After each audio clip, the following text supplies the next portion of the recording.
All right, let's see. Okay, I think that works.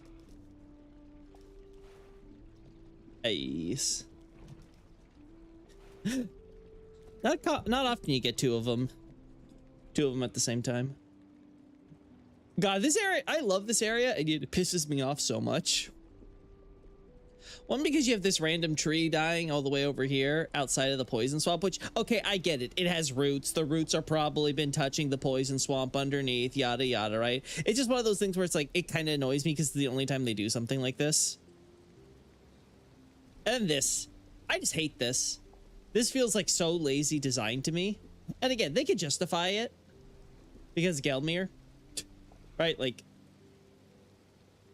Gelmir kind of like completely justifies this entire thing, but it's just like, how the hell are you building something around here? Like, just let's take for a second. It's like, it's very obvious these things were added after the fact to help shape the level design beyond like the area they already created.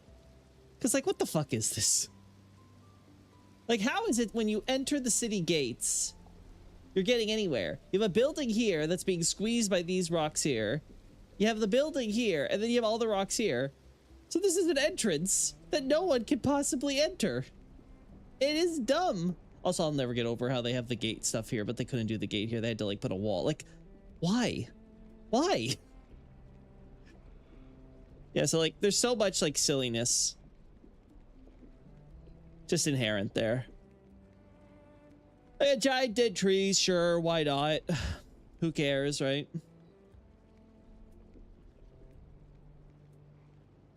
It's one of those things. It's even funnier because like you have it like destabilized here, so like one of them is falling over to hit on top of the sinking thing. It's like all of this is just odd. Malay Murray here. What's your asking price? Let's see. I want all your Malenia figures, plus any of your your private collection, handmade and all that stuff. And I'd like them for $0. Hand them over now. I'm not asking. Gun, gun cock sound. Howdy, Xavier. Good to see you as well. Anyway, so sorry for the rant. I felt like I had to get that off my chest. It's been a while since I've been to this area, and it just kind of reminded me. That is... I didn't even realize there's an entrance back here. Oh my god. And it looks...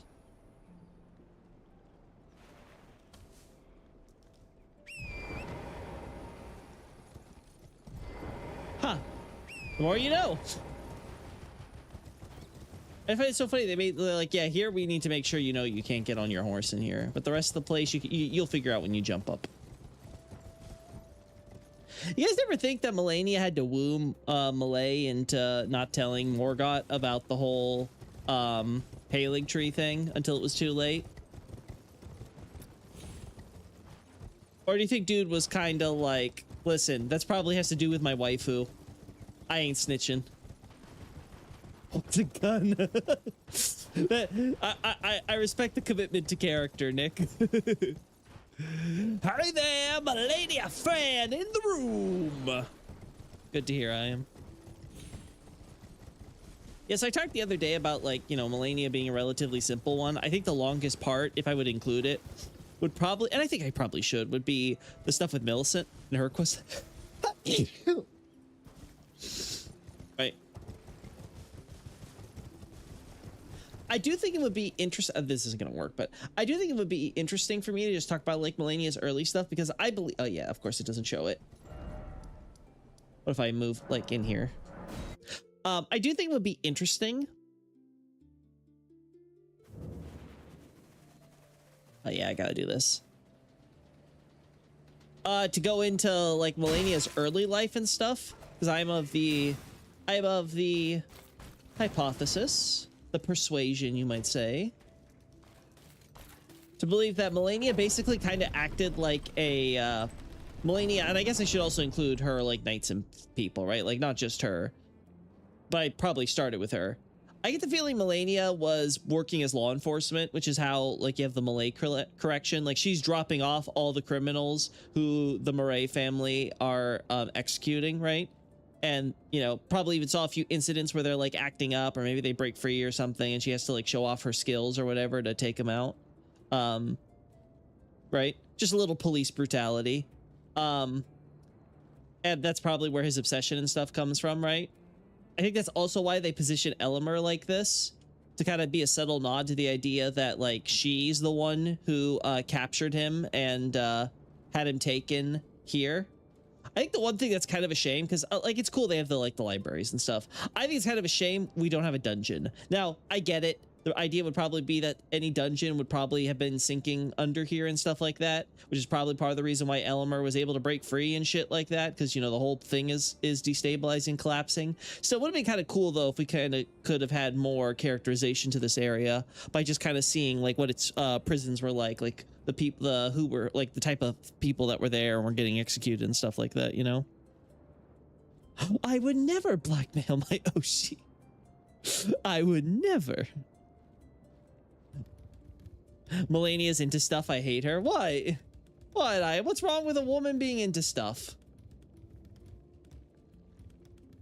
Everyone's got a hobby. Some of them is a little vigilanteism. It's not really a vigilanteism if you're doing it for your mom, huh? Your mom, who is the leader of the country. But my point is, like, I think some stuff like that would be interesting to, you know, kind of talk about. You know, kind of gain the idea of like how and why Malenia has the ability she has, because like Radon, you know, Radon is like a general and he's in the military and he's doing all that thing, right? So you have that to excuse his lack of actual war experience. But then you got Malenia here, and it's like, you know, yeah, I was just like a beat cop. I'd go hunting bands of criminals and stuff down. Fight them off and capture them. Me and my boys.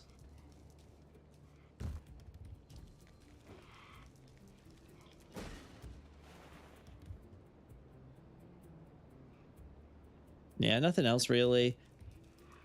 Again, I like this area, but it is one of those areas where it's like, man, I would like a little bit more with it. It's purely selfish want of mine, I admit. But still.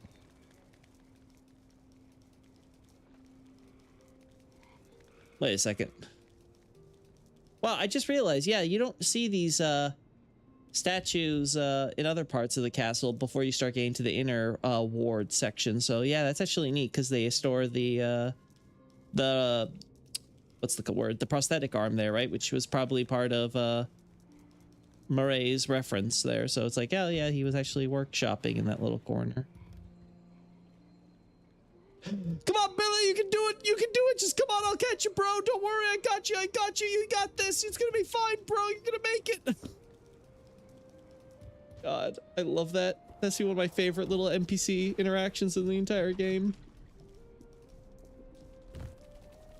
Let me out. Let me out. Also, these trees are huge. I didn't realize. Like, these oaks are big. It's funny, contrast to Radon's portrait in Volcano Manor as the other judicial plays. Yeah, for sure. That said, I do like the idea. I do like the idea of, like, Radon just kind of coming to visit his bro every now and then, you know? Because we have to keep in mind, like, Radon and Rykard are probably, at least for Radon, like if Ronnie's the youngest, then Radon probably has the bit stronger relationship with Rykard. Like, he's probably spent more time growing up with Rykard and vice versa, right? And Rykard may not particularly care for Radon, but, you know, Rykard is Rykard. He's not gonna look a gift horse in the mouth when that gift horse is an easily manipulatable brother who genuinely likes him, and who he, as the elder brother, is expected to take care of and or behave with for mommy dearest, which again feeds into whole Rykard's fixations. Again, it is again. I don't know how many times I can like reword this, but like it really is impressive to me just how well expressed the demigods' characters are. Like the deeper you go, the more you really see these relationships kind of manifest for how subtle Miyazaki keeps it. But you can really get the sense of like really fascinating family dynamics here and how it's all intertwining. And then you combine that with like the larger histories and everything. It is definitely, I think, a highlight to this game and its storytelling, right? Where there is just so much, you know, there's so much of the family drama and intrigue that has been expertly woven into the heart of this narrative, right? Because pretty much everything ties back into either the demigods or into Renala and the Carians, right? Which, you know, obviously other major big players there.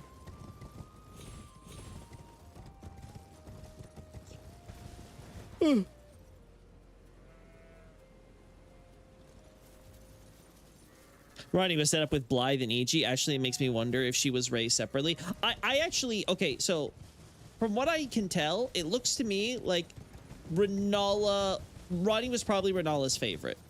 Not only because she was obviously the youngest, right? So she was the most recent child she had to really care for as like, the mother, baby, you know, all that. I think that, of course, contributed. But I think the fact that she was a woman, a witch, and obviously had the talent to be a witch, obviously, I think that was going to always be biased for Renala, since, you know, she established a matriarchy, right?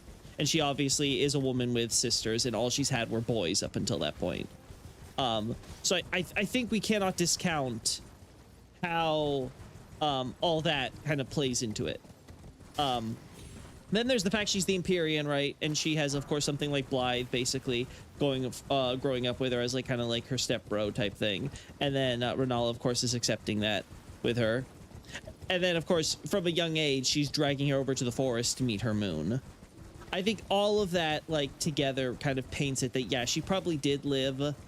I don't think she was completely disconnected from her brothers or anything, but I definitely think that between her age and just how Renala was treating her during those critical years, I think it was just, it's unsurprising that she's in some ways very detached and almost indifferent to them as people compared to Blythe and Eiji, right? I think there very much is that sense that Ronnie just didn't really have the opportunity to grow attached to her blood family compared to her quote-unquote step family, you know, when her father remarried, right? The only person she was really super close to arguably was Renala, and obviously that's because, you know, mother super attached as a small child or whatever, and during that formation her most traumatic moment is seeing her mother basically, you know, completely break down thanks to Radigan, which again, all of that together I think really gives you a sense of like kind of shaping who she is and the kind of cold isolation she feels and her struggle to, you know, it ties into our role of how like she kind of just assumes and that we wouldn't want to help her any further beyond what we've already done, right? And she kind of just kind of cuts things off on her own terms, and then it kind of like becomes this like touching moment where like she realizes that we, you know, we do care, we are devoted and dedicated to her the whole way through, right? But again, that's separate for like Ronnie's character development and stuff. It's almost like bad things happen almost unilaterally when powers consolidate between very few people. You know, funny that what happens when you put all your eggs in one basket. Things can go wrong, and then suddenly all the eggs are spoiled. Who'd have thunk? Yeah, we know. We don't care. Yeah, the thing for me here is I was thinking about what you were saying the other day, Xavier. Or was it just yesterday? I think it was just yesterday. These monuments, I don't know if these specifically tie into sorcerers, because like we see them here. We see like at least one here. I think we see one here. Let's double check that. We don't see any inside of Stormvale. We don't see any at the chapel.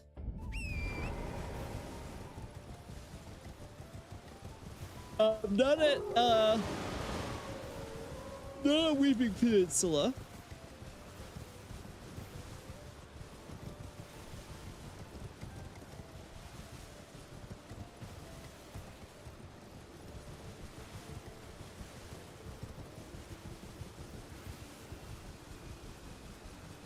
Yeah, okay, yeah, there is at least one here. So we have one here. One here. One definitely here. Where that graveyard is.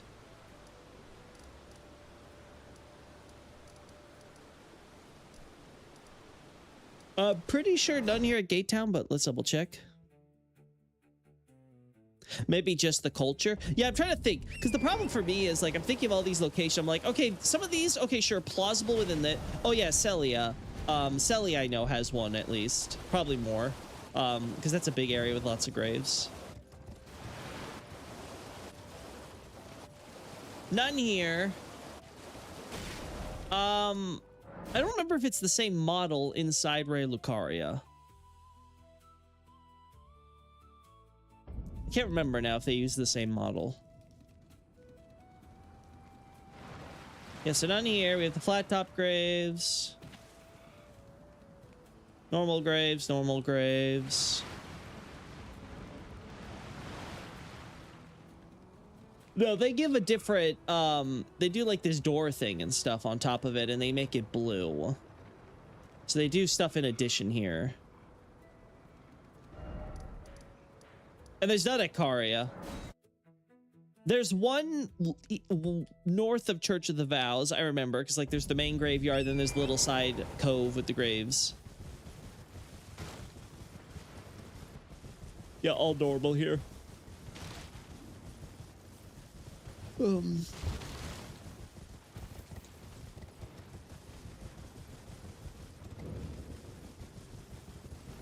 I know there's none inside Caria Manor. So yeah, this is the royal family graveyard, and this is the one that really gets me. If they were trying to convey that for the one that's not the Ray Lucaria one we have there.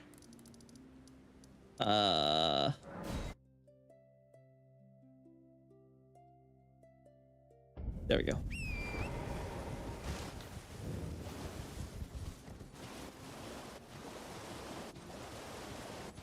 Yeah, this one's definitely separate.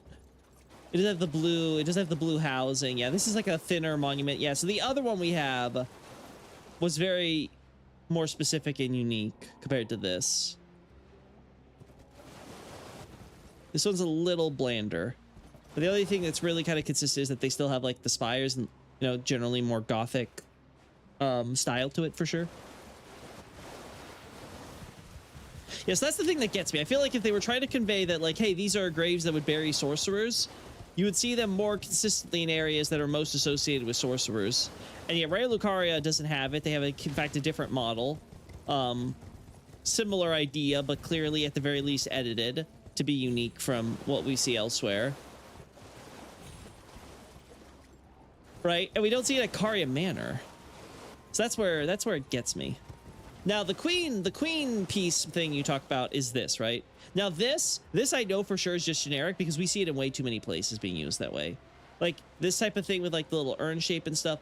We see this. This is 100% a Cathedral of the Deep asset. In fact, it was used specifically in areas to kind of imply it was specifically for the clergy versus the rest of the people that were coming to the cathedral. You'd have these, like, little hooded figures in prayer and stuff. They seem to ignore that. They seem to just put these things literally anywhere. Like, they're always just among the mix of graves. So there's no rhyme or reason or consistency to any of that.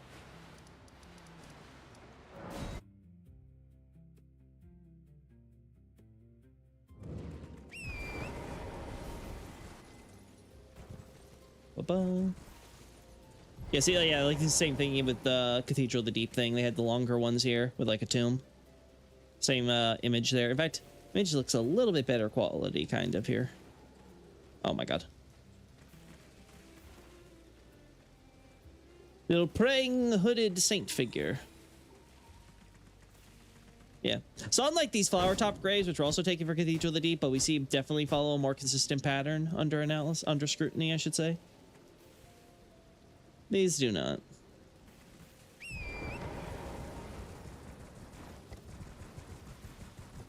Yeah, neat idea. Unfortunately, I just don't think it pans out. I think the strongest piece, though, in favor would probably be saying that I don't think we see any of these monuments used on Altus, because we don't see them here. Obviously nothing here. Like most of the stuff here is clifftop graves and the occasional coffin cemetery. There are not a lot of conventional graveyards in Altus. Or catacombs. Oh, maybe here. Maybe at Fort Lyde. Because there's that graveyard here. I remember that graveyard is almost split into like 2 sides almost. I don't know if there's one of these monuments though. I don't think I've ever walked down this. Like, I don't think ever in my entire time playing on any of my characters have I ever actually walked around this way. It would probably make the most sense. My brain just defaults to assuming there's nothing here.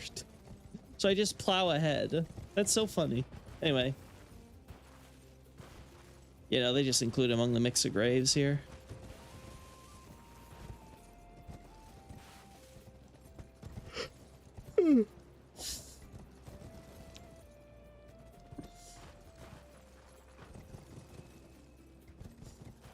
I should add fire.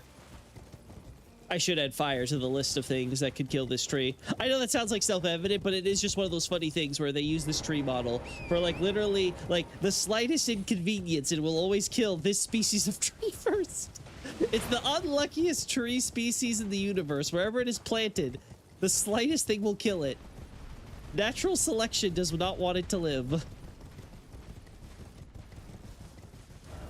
The long ones also show up at the secret way to the Snowfield Catacombs. The one with the urns, you mean, right? The one, yeah, that one for sure. They set that one up in several places. Do they have the monument thing on the graveyard here, though? I don't remember. Because I know they have graves of different sizes and stuff, for sure.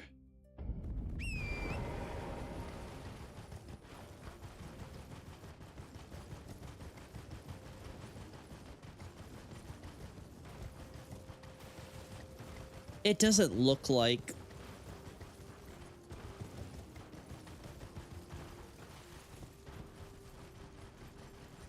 Yeah, it doesn't look like it. Unless it's closer to the giant spirits. No, I think it's just the death route here. Yeah, then we get here and suddenly we have the bigger...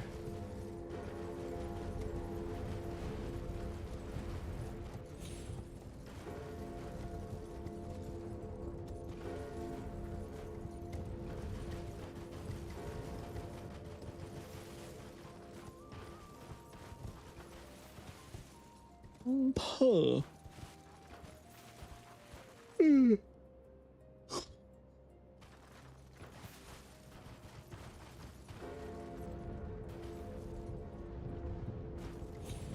Yep. Okay. Oh wait. Why did the controller have this? There we go. Yes, I don't know. I think it's just something they wanted to use to help spice up graveyards and stuff like that, I feel. It's definitely not here, right? I feel like I would remember if there was one of those here. Yeah, no.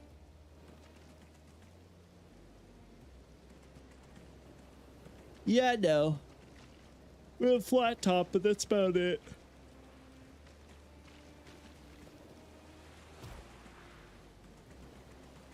Like, seriously, chat. This poor tree model. Everything kills this thing.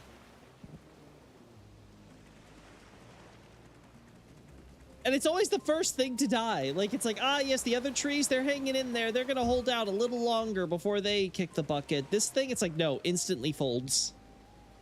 Doesn't even put up a fight.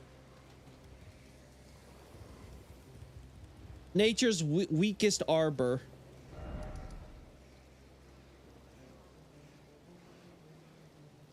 There we go. Yeah, there's not really too much else though to talk about on the Malenia side. Like it would just be obviously her birth and the nature of her congenital illness. Then her training, her cultivating her skills as essentially a law enforcer.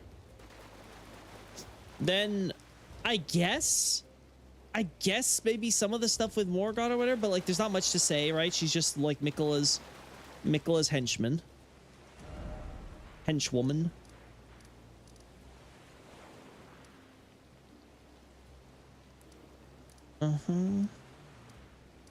Yeah, nothing else there. And then just the stuff with the shattering. Up to her battle with Radahn. After her conflict with Radahn, she has the whole Millicent stuff, right? All that happening. But she gets basically sent back.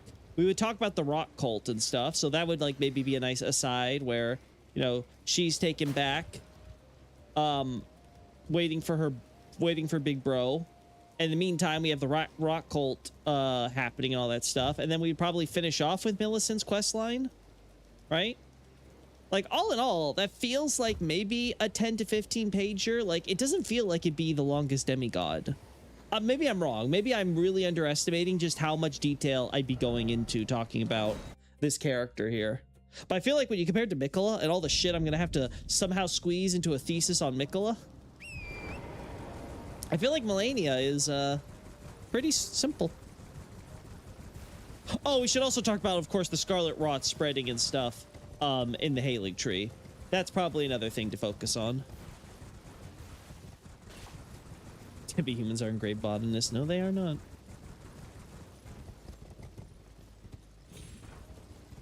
No, they are not. That's another one, because I'm talking about demi-humans and astrologers and stuff like that. And obviously, I've talked about like trying to separate Onze into his own separate analysis or whatever. But I'm really coming to realize that like demi-humans are definitely at some point going to need their own article from me. I feel like it's kind of like Bloodhound Knights, where it's like there isn't too much I necessarily have to say about them, but it's enough where it's like I could write it out, make my case, wrap it up, and have it posted, so we could just say that all the demi-human data information is out of the way now, right? Would her master be a separate article? At least so far as him and his relations to the ancient dynasties are concerned. With the whole rock god incident. That has to be taken into account 100%. And I have no idea, if I'm being honest, where I'd even begin on analyzing that, because it does seem like he came from ancient Civ out in Limgrave. Like, that's his origin. Like, I made the comparison before where it seems like they created the Dancer of Rana and stuff to kind of give this idea of like kind of like the Eastern vibed Rana versus the Western vibed nomadic warrior.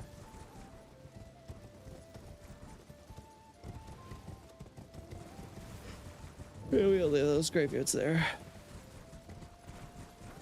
But yeah, like astrologers, I'm going to be talking so much about, demi-humans between the demi-human queens and all that stuff.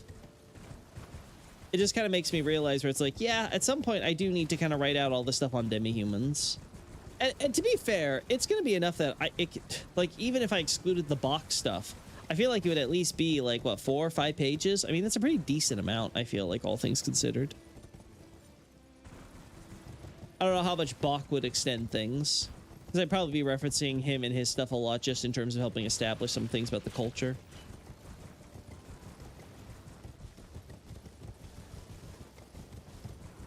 Yeah, we've got this stuff here. The bridge for saying the sacrifices, which are all the limbs and stuff and things like that.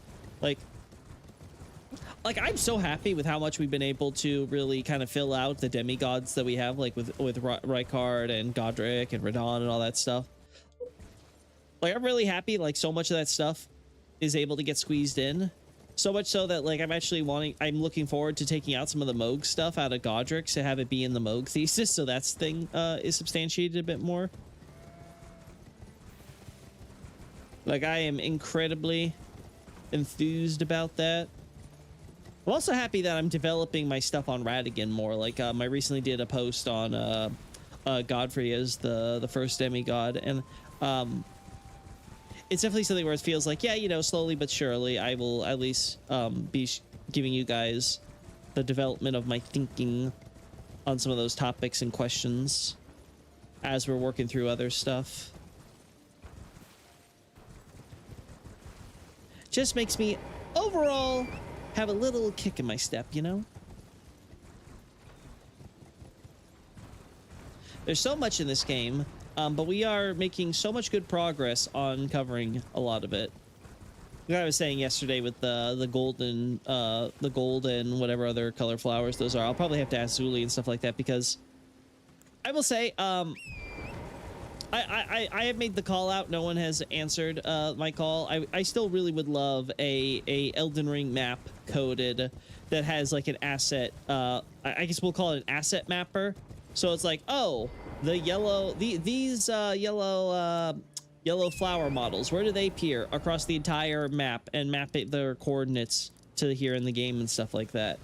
I would love to have something like that, so that way we could just toggle, being like, okay, how about this bush? How about this tree? How about you know, where's a good one?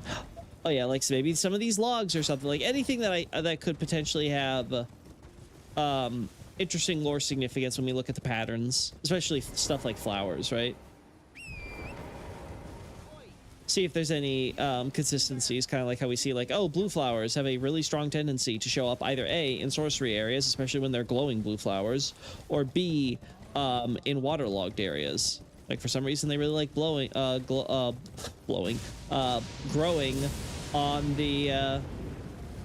the shores, and sometimes even deeper within, like exactly what I'm talking about right now, of these waterfronts. Like compare and contrast, like here, purple and lavender, right?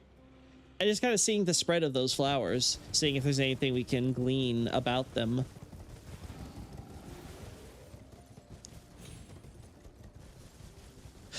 For the Godfrey thread, would him accepting the do be a factor? No, because at least no, because the do is more so about him accepting his role as Elden Lord after that he conquers his way to the Erd Tree, accepts Sarash, and dons the, you know, becomes Godfrey, right?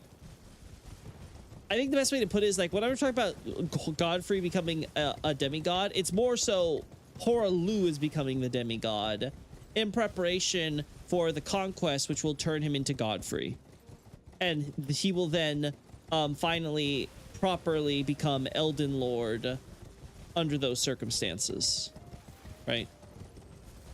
So the idea seems to be this: America, well, okay, let's put it like this. The Horn Scent finally figure out how to create this gated divinity or whatever to help America become a god, right? There's still a lot to like kind of go through what the Horn Scent's thought process is and stuff like that, but that is certainly something to consider, right? So America knows this. After what, the question then becomes, okay, America will become a god, what next? It seems that America was at least thinking out that she was going to, of course, not only be the god, that she would need to have her chosen Elden Lord to help protect her, but that she would specifically want an Elden Lord who could help conquer for her. Which tells me they probably already had the idea of her taking the Elden Ring, turning it into the seed for a tree, and planting that tree so that way it would grow on the land, and then they would take that land, right? I assume the idea was that the Horn Scent wouldn't have been too happy about her establishing a kingdom too close to lands they already had, right? Because there would be competition for space or whatever. So it's like, yeah, you know, go do it on that plateau. We don't care what happens over there, right?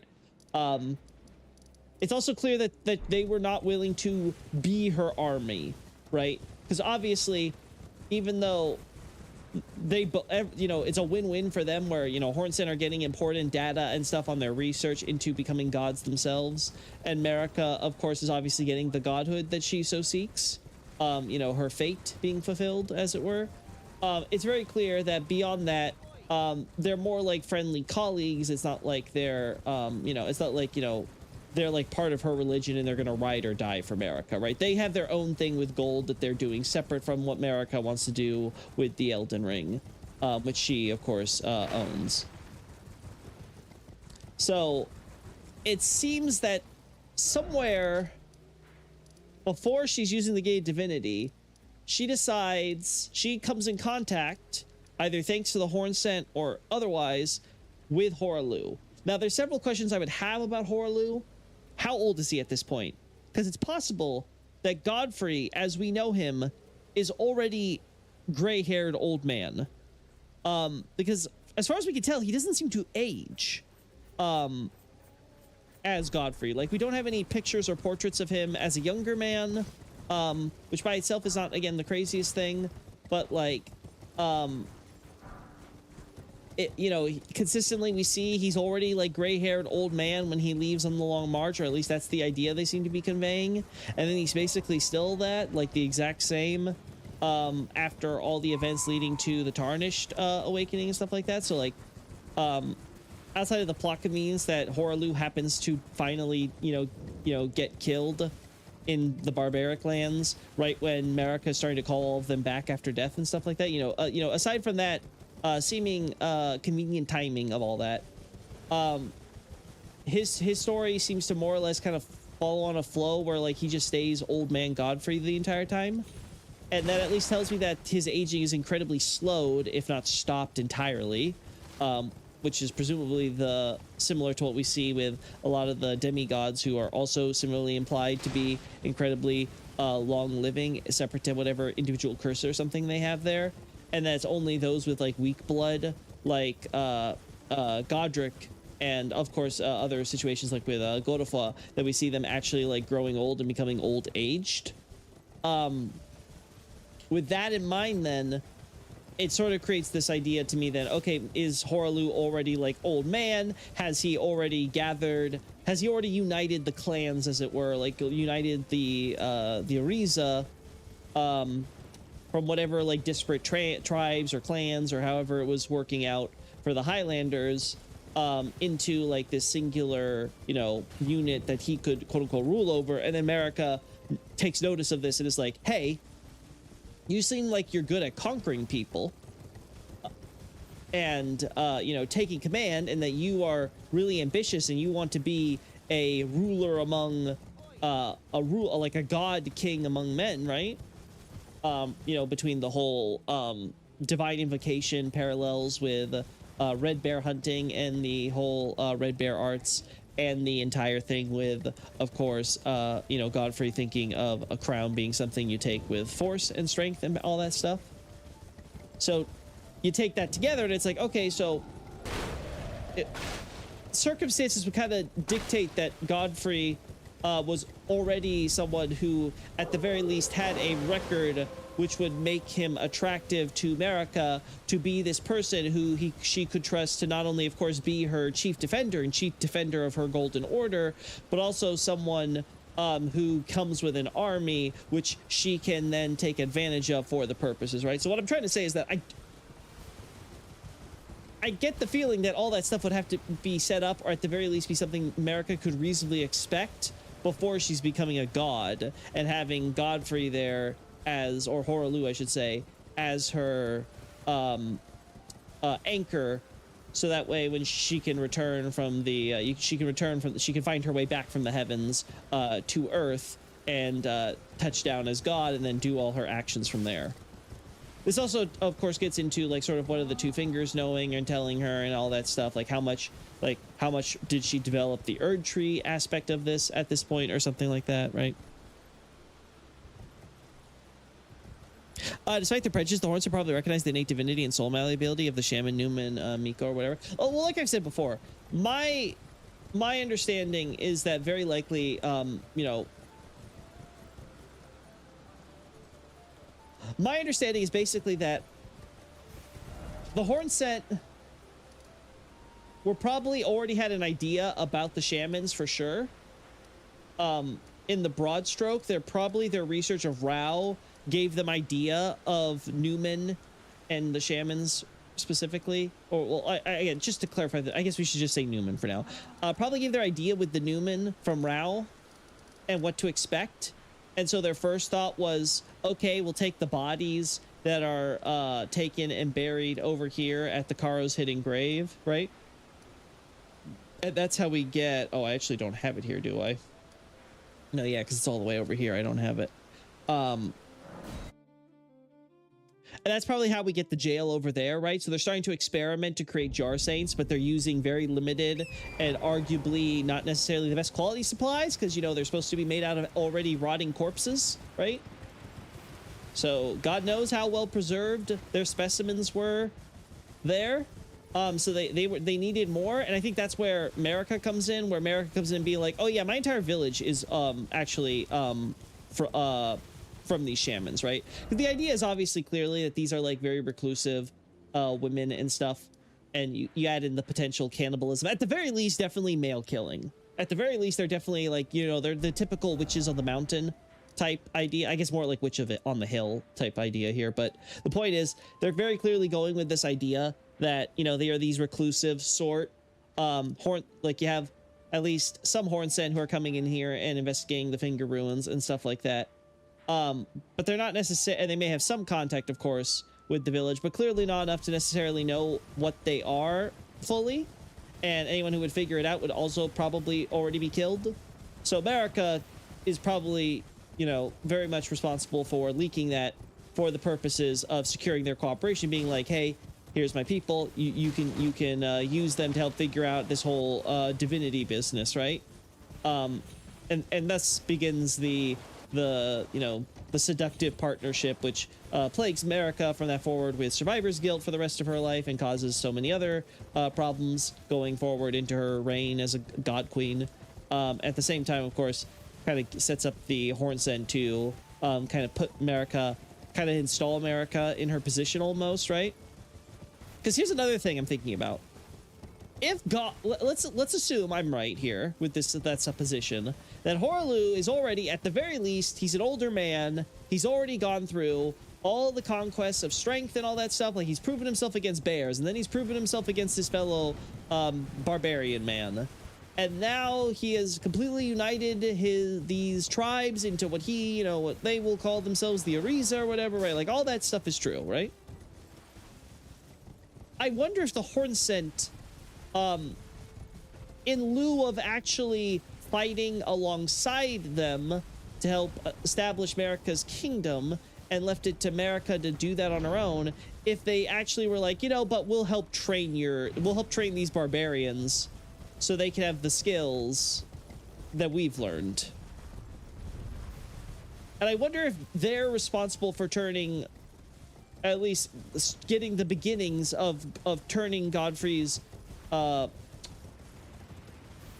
warriors into a proper army. Oop.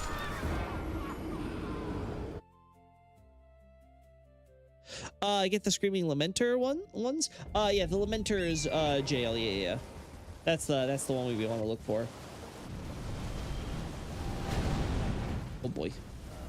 Oh yeah, it's daytime too. So yeah, this thing appears regardless of day and night. That's good to know. Ooh. I know it's like around here, right? Yeah, over here with the cages. Let's unlock this so I don't forget. The Lamenter's jail. Wait. Oh no, I did unlock it. Okay, I'm just blind, chat. I completely forgot where it was. Okay. That's why. Gotcha. Yeah, so the reason why I think that recently is that I noticed like a particular thing that kind of caught me. Let me see if I can find it.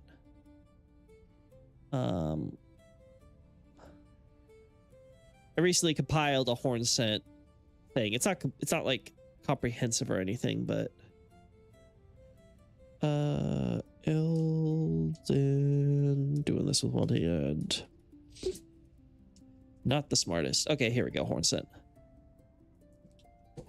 Yeah, there is a skill that you can learn. I think it's from the Revenger Hornsent, you know, with this quest line. How do I... Yeah, there we go.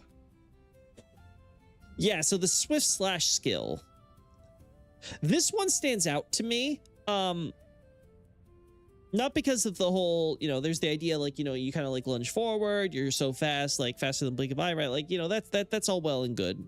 You know, it's very, got the anime samurai style to it.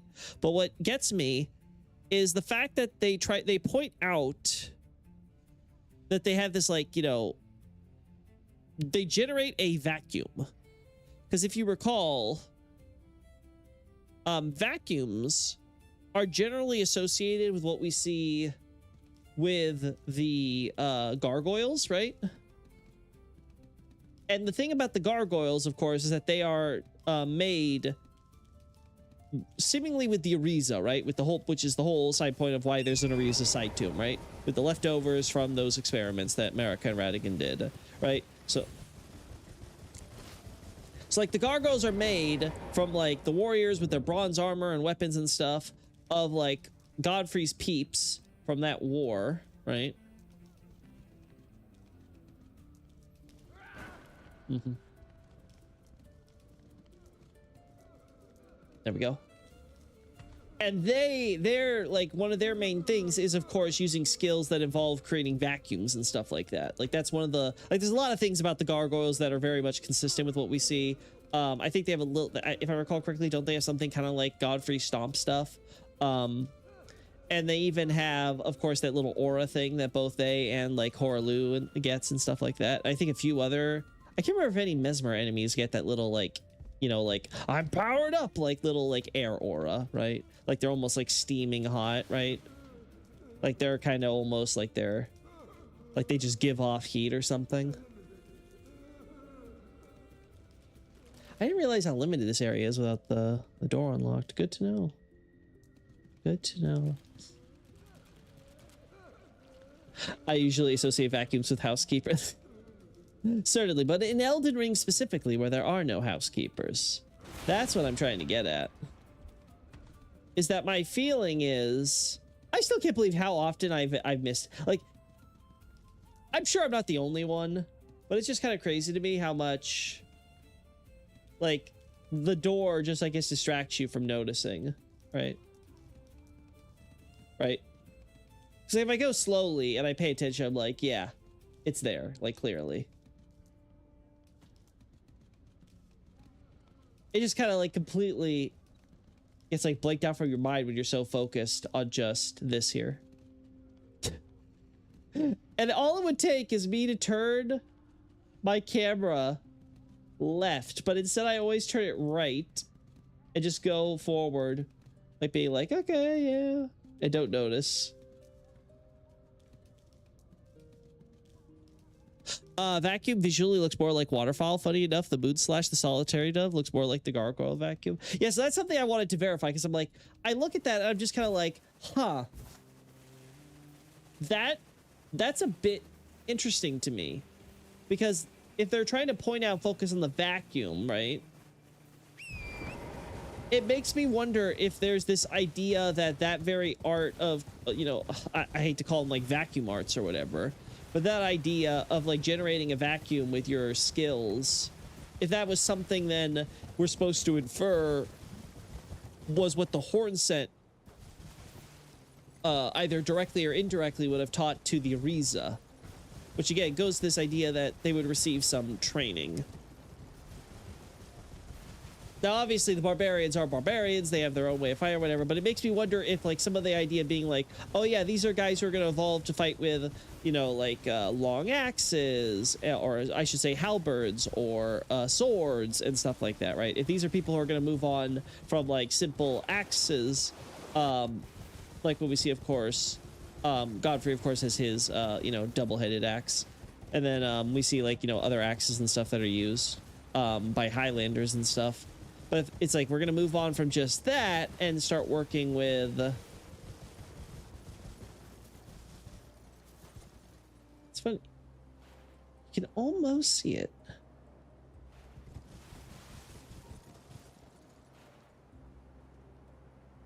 Yeah, it's so funny. Yeah, like little corpse there, and you can see her right there. Yeah, with the bowl. Yeah. Anyway, Okay, sure, whatever you say, boys. Ah.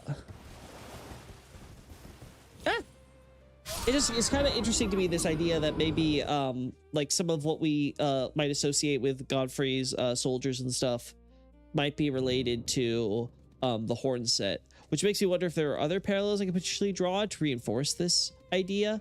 I can't really think of anything off the top of my head. Like, I don't think the charge attack stuff has anything, of course, to do with the horn set. That obviously comes from Sirash. That's a Sirash teaching. And then, of course, Godfrey's example informs the others on that front. I don't think there's anything particularly like that with the Crucible Knights. I don't think we see anyone using reverse grip in Godfrey's army either. Like, that seems to be very specifically like a horn scent thing. Nothing with like curved or anything like that. Or hitting in blind spots. I can't really think of anything that really kind of focuses on that with like the blind spot skill for their curved swords.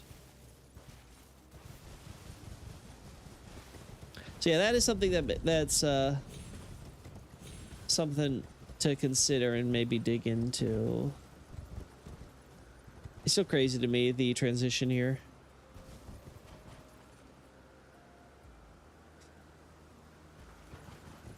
Boop.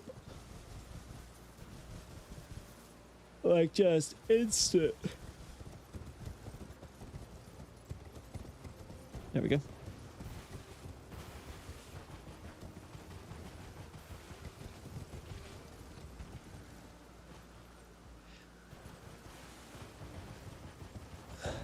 Maybe the weird thing that happens to Sirash where he's attached to him like a spirit. I don't know. Yeah, that's another thing is like, does the Godfrey demigod stuff tie into his situation with Sirash at all? Like, is there some idea that with Godfrey sharing some of his divinity, he was able to somehow share like a body as a vessel with Sirash, like how Marika does with the Elden Ring in effect, right?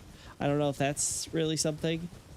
Because the more I look at the Sirash thing, it kind of reminds me of Miquella's thing, where Miquella comes out and you still see like his spirit arms be a thing. I think they're still bigger than his original body.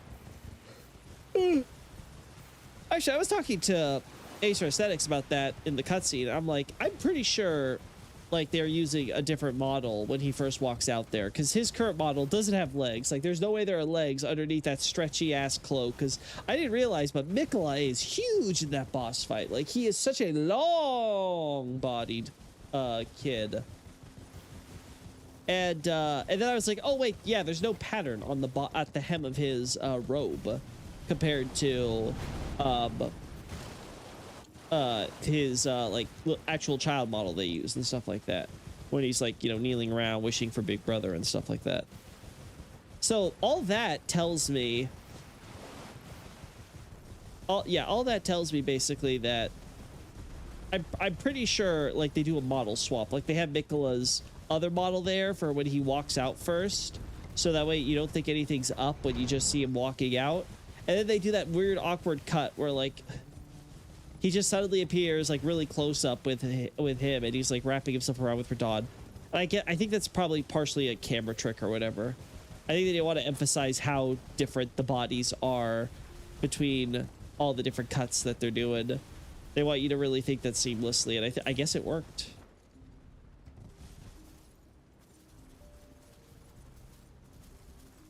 Yeah, with Miquella, Radahn is fully emulating Godfrey. Yeah, I can see that. Like, just the way like he embraces Radahn and stuff like that. There definitely has that like Sirash look to it. But again, I don't know if it's the same idea, because obviously Miquella had like zero body, and we see Sirash explicitly has just a spiritual look, but that he can manifest himself. So it almost seems like he is between dimensions in that moment, and he can like drag himself out of it at will. But he does it.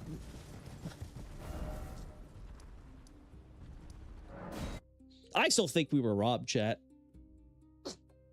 I'll say it. We were robbed of Sirash boss fight. I think that would have been the coolest. I would have loved to have a hand-to-hand battle with Sirash more than Hoaraloo. No cap.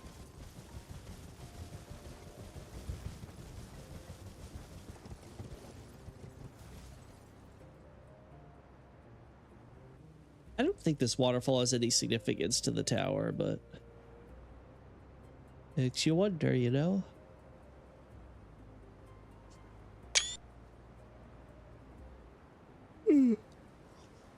Yeah, sorry, chat. I'm tired. I'm yawning a bit. Also, stay hydrated, chat. There we go.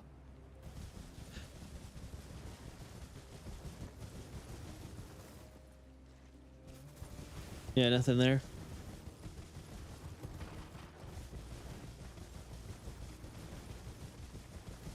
Yeah, I'm gonna have to think God and try to develop this idea, because if there is this idea that the knight isn't alone, this is just one knight of an order, and this one just happened to get caught in the mausoleum and trapped, I definitely could see a Liurnia connection then, because specifically it's here in Gravesite Plains, right from the Ilak Great Bridge, where of course they have, where of course we have the leading to Castle Ensis and thereby to Rolana. But then you have to consider on top of that, so like already it's like, okay, like in terms of vicinity, this is an absurd, just like this is an absurd for here, right? Like it's still, this is still technically on Shadow Altus, right? It's relatively close to the Shadowkeep stuff, so like you could connect this all the way back to like Mesmer and Shadowkeep and stuff like that with Red Bear and the connection with Radon and stuff like that, right? So that connection still works. And then when you're like, well, where are the other knights then? Why do we only encounter the one? Well, it's like, okay, well, consider all the definitely not horn scent that are, of course, being crucified and stuff like that. And you obviously have, of course, maybe Mesmer soldiers to think about. But as we were talking about before, it's very clear that also includes others involved here, like banished knights and the like and stuff like that.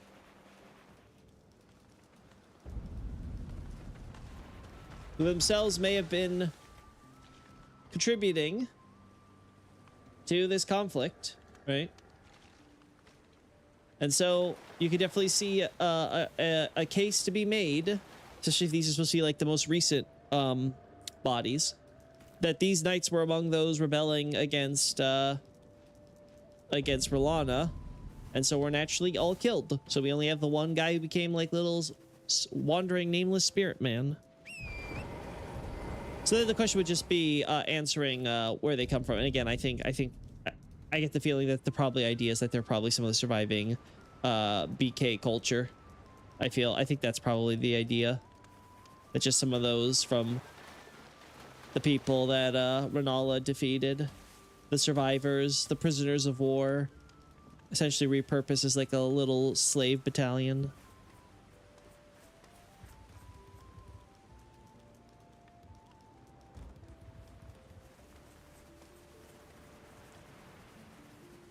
Yeah, so that's something that I'm going to want to try to develop and add somewhere. I think it probably would have to go in the Mesmer stuff with Rolana, though, because I don't think I could possibly find a way. That, or I make it a completely separate thing. Like I've done with some of the other small articles, like a Dawn or something. Like I make it one of those, where I talk about, I just talk about the topic separate and make the... with the assumption that we all understand all the stuff with Mesmer and Rolana and the Carians and all that. I was taking a big sip from my, I was taking a sip from my big honkin' 48-ounce jug right when you said that. Well, for me, I recently got this giant metal, it's not really a jug, right? It's definitely more of a, oh God, there's a fancy word for this, isn't it? I don't remember off the top of my head, but basically like a big metal, you know, cup, you know, and it's really nice because it's the way it's designed is supposed to keep things cool for 24 hours. And I can feel it. Like I've had this thing left in cars and stuff. And it's like, oh, I come back and it's still as cold as it was when I left it for those few hours. So it's like, it's really, really good at its job. It's just really nice to have something like that I can drink out of. Thermos? Yeah, thermos is thermos is the term, I think. Yeah, that makes sense to me. I was thinking something maybe with a C or something, but no, thermos I think is the word. Yeah, a giant thermos. It's just really cool. And it has like this little like rubber this nice little rubber you know, straw that you can still sip out of easily while it doesn't spill that much. Even if you like, you know, flip it or spill it or whatever, like it helps keep it in pretty well. So again, I just like it overall for sure.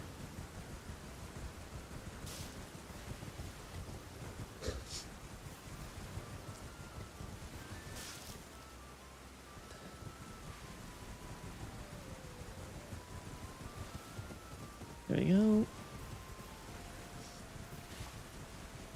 Yeah, Fog Rift's another good example because there's like all the bodies, right? I think if I recall correctly. They're a life changer. I take mine everywhere. Yeah, I do the same for sure with mine. It's just very convenient for me to have. Like, you have to understand, chat. I was doing plastic cups for a while, chat. You know, like, you know, the disposable stuff, because that was just really convenient for me. But I ended up stopped doing that because I think I had a microplastics problem. I was just starting to get like headaches and stuff like that, and then I was like, oh, I wonder what that's about. And then I just happened, you know, something came across, and it was like, oh, you know, talk about like microplastics. I'm like, oh, okay, well, sure, maybe I'm sure, whatever. I'll try to cut those out then, because that's like obviously the biggest source of plastic I've been using the past few years. And what do you know? They stopped almost overnight. So I was like, oh, okay, good to know. That was, in fact, I guess, the problem. Am I crazy, Chad? I could have swore. Oh, yeah, okay, that's why. Drove myself crazy for no good reason. Good.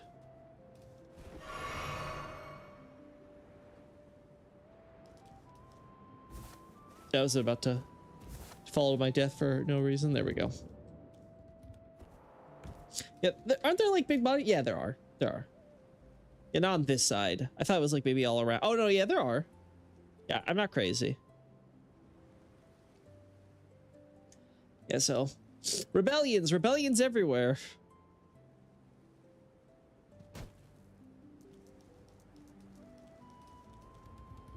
Anyway, point is, so like I switched over to glass then after that with the plastic stuff, and I was like, okay, yeah, this is fine. But glass, it's easy to break, and with the way that I do stuff, especially with the dog and everything, there's like just such a huge risk for me to break. And I was like, do I really want to break, these nice glass stuff, and they can be expensive to replace and stuff like that. Like, I really would rather just use these for like, special occasions and stuff like that. So then that's when I got this thermos, and I'm loving it. I'm absolutely adoring it.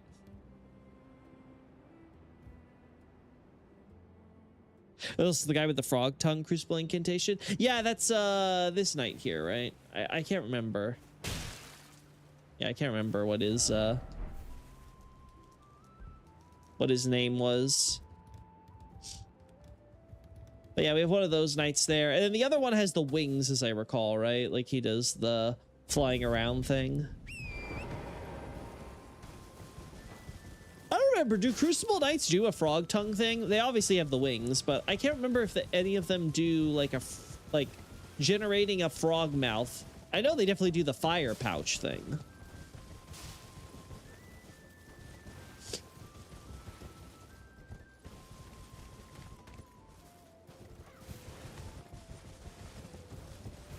Yeah, there we go. Nope, completely unique. Okay, good to know. There we are.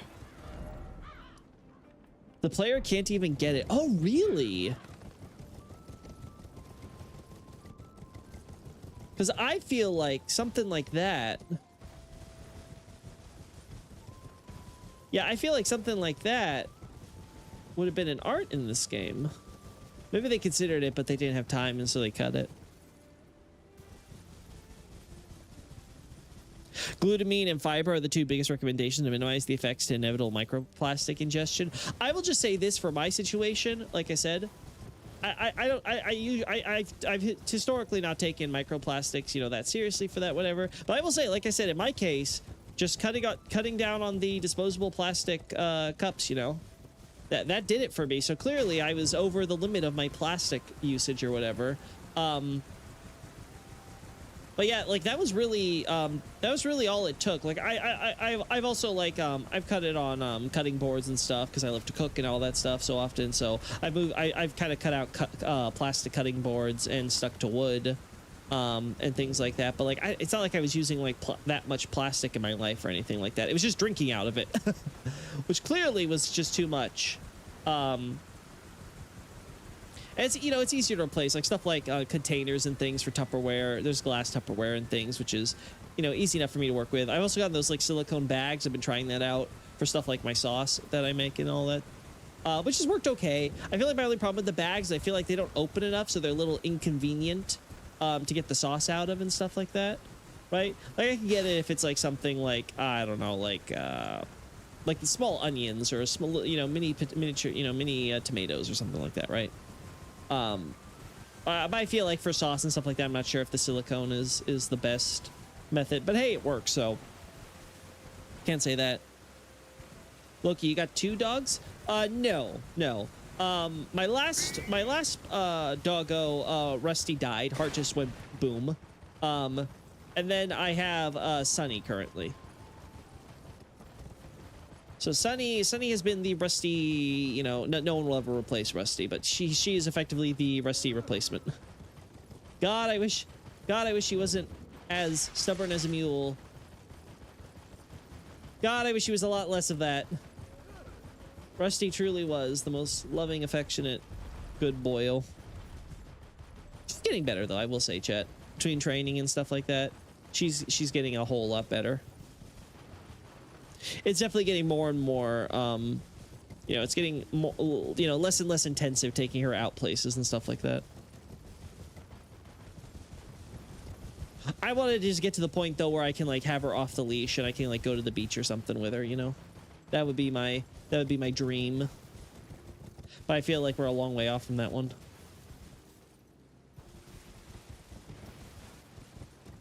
Yeah, I hope Rusty's rested in peace, though, for sure. He deserved it.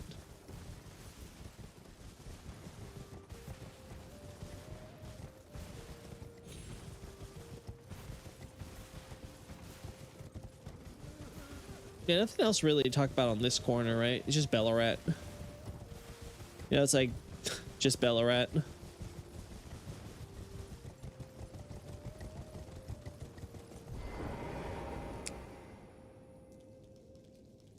And I've said it before. I have always found it a little odd that this one managed to escape getting defaced. As you can say the same for these as well. I suppose the explanation would be the scorpions. That the scorpions protected him. Like, the best I could think of is this. Mesmer and his army march up here. They get in. And maybe they're at least trying to pretend like, oh yeah, army's just kind of coming in to, like, I don't know, meet with your folks in the tower or whatever. Like, this is like a welcoming party or whatever. And then when they get inside, they start going ham and destroying everything and having the golems, like, you know, I guess, I don't know, like, breach the walls or something like that. Obviously, the trailer's not really thinking about how any of that logically coheres. But again, this is a big problem with Mesmer's entire crusade, is that none of it really logically coheres how the hell they're going about this. And I guess the idea then with Romina would be creating the scorpions, right?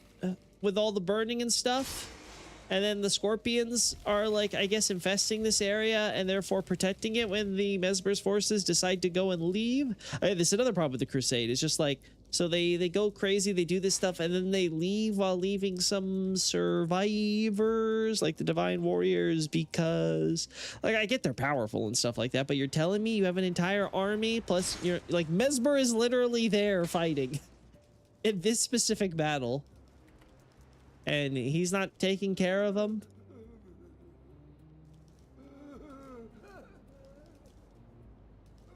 My papa was the greatest man who ever lived for multiple reasons, one of which was intentionally taking in dogs with behavioral issues and training them into angels. Yes, Rusty was someone where a trader just said to me straight up, like, listen, I'm not gonna ask you to like pay us or whatever for this. Like there's something that happened to him, and there's no getting around it, right? With him, right? Which is what I decided. Okay, we will not be taking Rusty places or anywhere, right? Because it's just a risk or whatever. And again, he was perfectly happy. He was perfectly happy with that. It was, we had so much fun going to so many places together.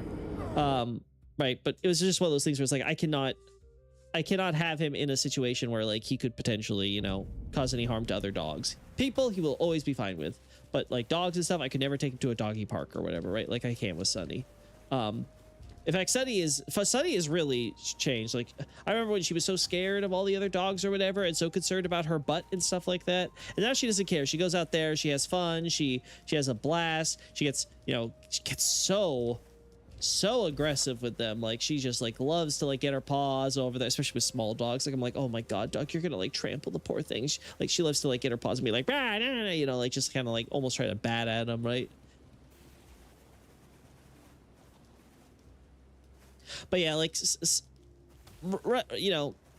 they're just sometimes there are things that you can't really change what happened to them in the past or whatever. But like I'm trying to do that with Sunny, because right now there's a few things like she's like almost got like this traumatic fear of it. I'm like, I do not understand it. I really don't. But with Rusty and stuff like that, I was like, you know what, I don't know what happened to you in your past, doggo, but you are just so good outside of the dog thing. Just truly an angel. And with Sunny, I'm hoping I'll be able to train her so that way just good all around. She won't ever have to worry about those same limitations he had.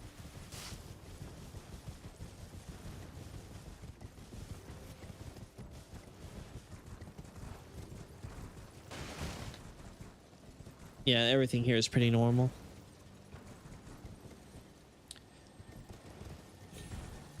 I'm trying to remember now. Do we see a lot of dragonflies outside of the hinterlands? Okay, that was funny. No, because I'm trying to think now.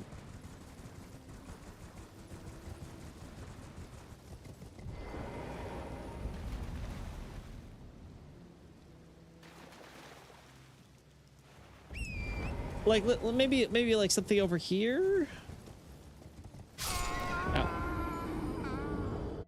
Like I honestly don't remember if there are a lot of dragonflies you can see there, because it's really bugging me how we have like the big dragonfly, the small dragonfly, and the green dragonfly like all together there in that corner of the hinterlands. It's like, what? Like how does any of that work?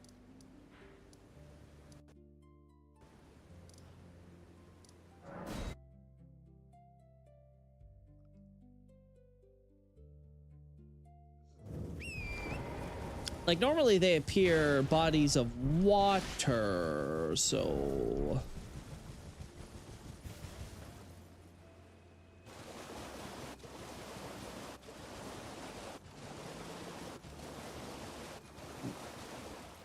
not really seeing them.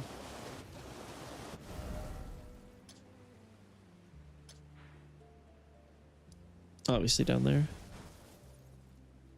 There's also some crucible bears and turtles there at the hinterlands. Yeah, but that's not unusual, is it? Like, don't we usually see crucible enemies over here in this northern section by Rao? Or am I misremembering that? Is it actually really special?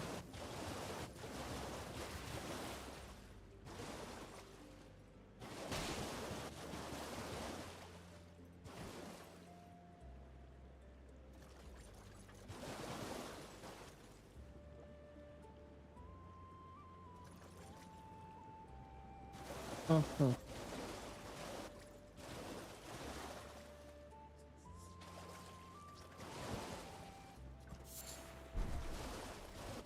Uh-huh.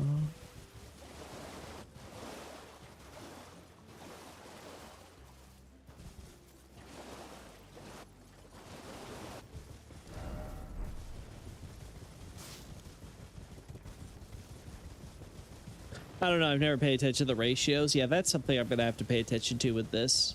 Especially if I ever get into the Rouse stuff, because obviously talking about the Crucible powers everywhere is definitely going to have to come up.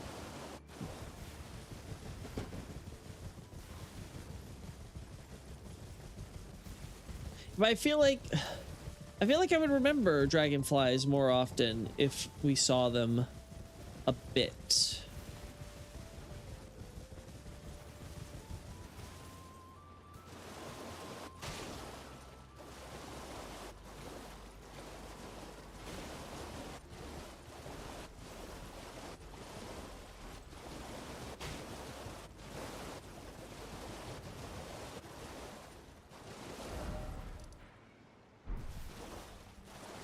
Okay, so they have the red bear kind of going around here, and there's this implication that this pool here is more recent because we have trees starting to die and stuff like that. So I don't.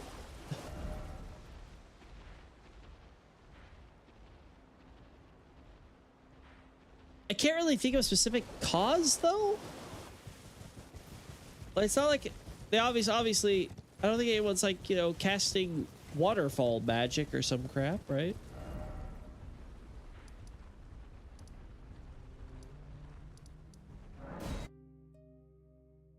In fairness, I think there's something similar here, but this one's a bit more long-standing, right? Like, it's very clear.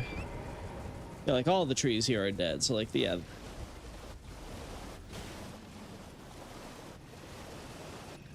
Yeah, only a handful have still lived at this point, so this has been for a while. Bushes are a little alive. Half of them, though, are burnt, to be fair.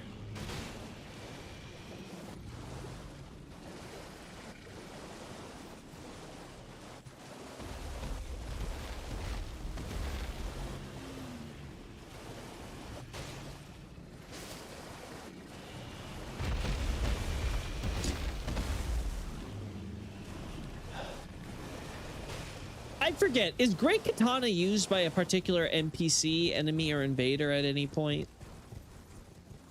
Like, do we have anything that really goes with the Great Katana in this area? Because the only thing I can think of when I think of, oh, Great Katana with Wyvern is Susanoo, right? You know, the legend with Susanoo and the Yamato no Orochi. But I don't think that's what this is referencing. Like, that just seems a little odd to me.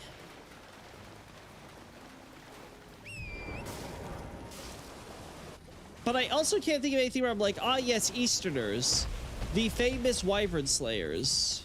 Like, I can't think of the Land of Reeds really being associated with that either.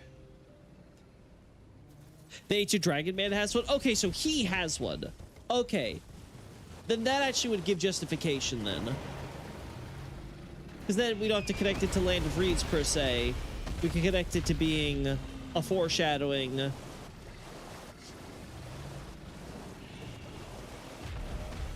It would be a foreshadowing for,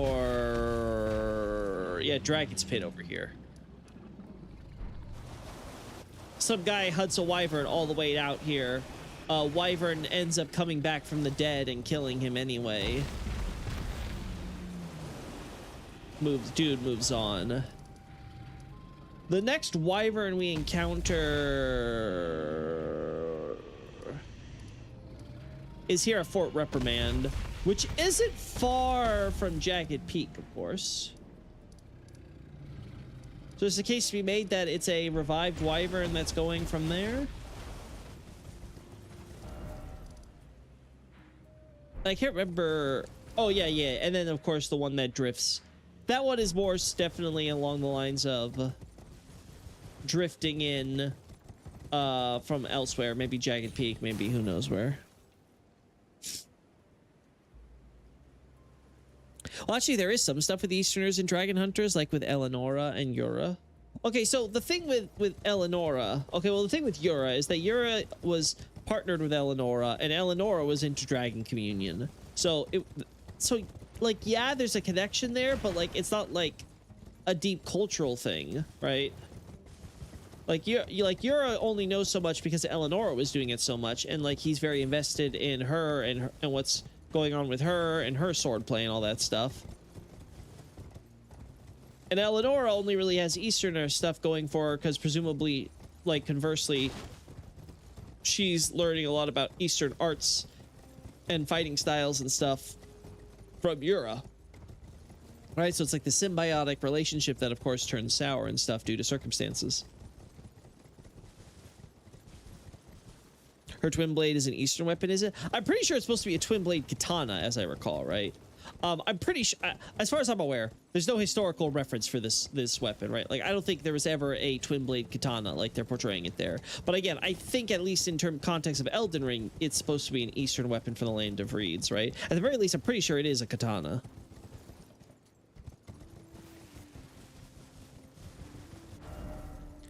So yeah, there is that. I just can't think of anything else.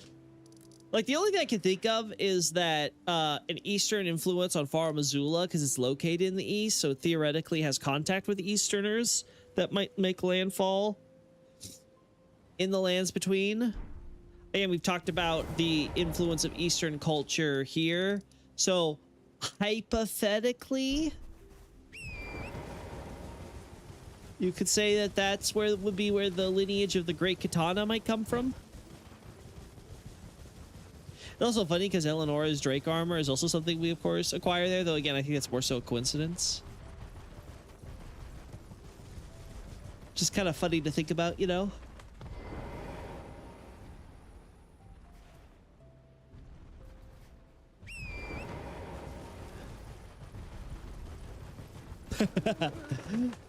Very true, Nick.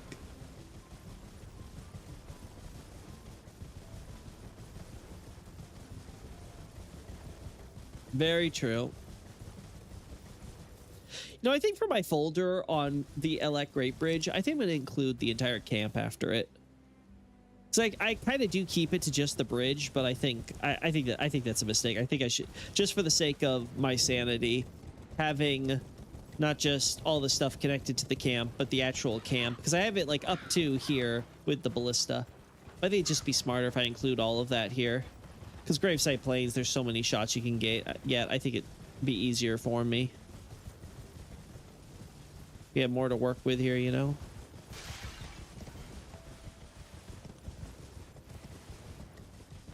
Just give me that that space to be able to just find everything related to this setup here in one folder.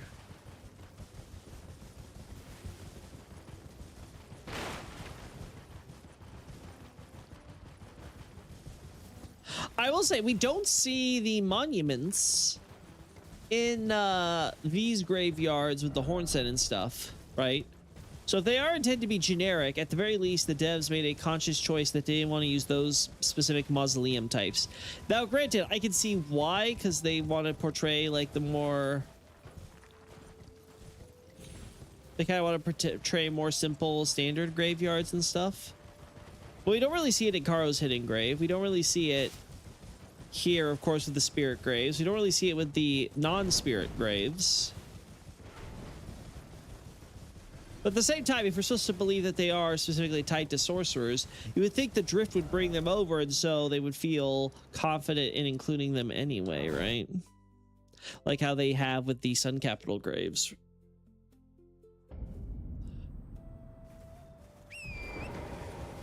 Right.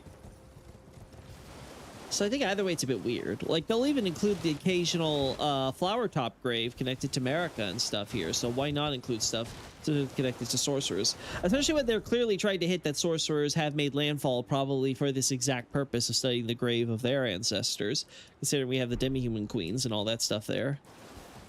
With the demi-human swordsman as well. So clearly it's all connected. I also added Spirit Sword, like a very small line to Prince of Death.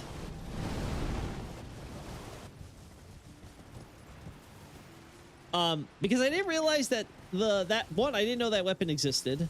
So I discovered that this weapon was even a thing. I was like, oh, okay. And then I didn't realize its skill would use the centipede. So I'm like, okay, another thing for the cult stuff. Which, again, simple enough, I think, was to include, but it was like, it was so minor. It was so minor. I'll definitely have to remember to talk about Spirit Sword stuff with the Death Birds and stuff, however. And all the other death-related things.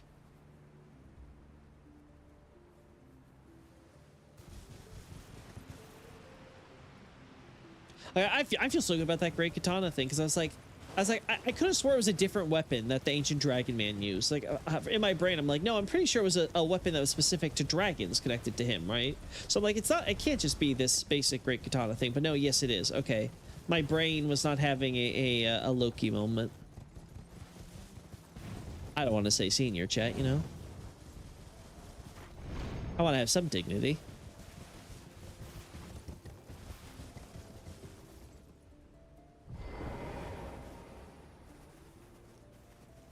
Yeah, nothing.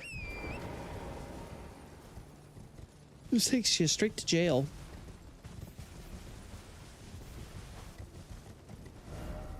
I want to double check now. Now that I know. Lamenter's jail.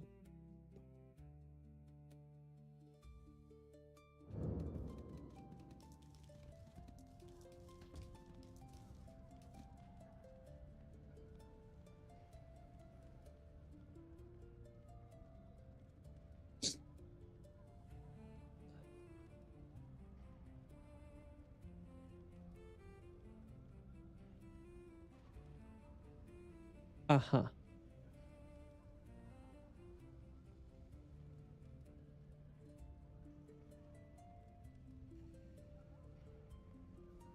Huh. Interesting.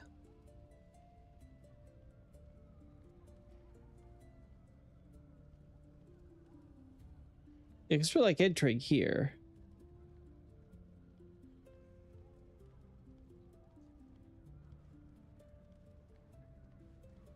Now there's the entrance to the zone.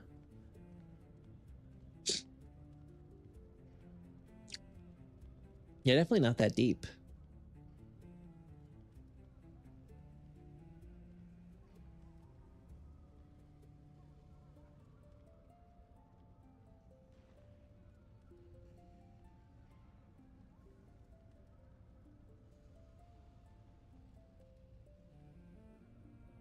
Of course. I do wonder if the cold is natural or artificial, because it feels weird to me that we would find specifically ice caves and stuff like this, but we also have the big lava chambers and stuff, so it's like, is there like some fire and ice thing going on in this area? Like are the outer gods fighting again or something?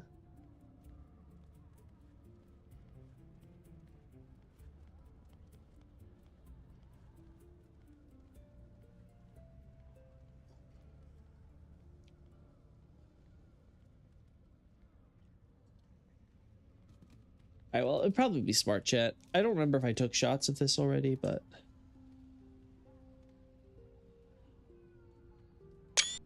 just in case I want to load the stuff with the lamenters and things, would be good to have these shots already, so I don't have to be like, oh no, I never got the shots with the door closed. How could I? Rah, ree, arr. I'll get you. There we go. I'll get you next time, Miyazaki.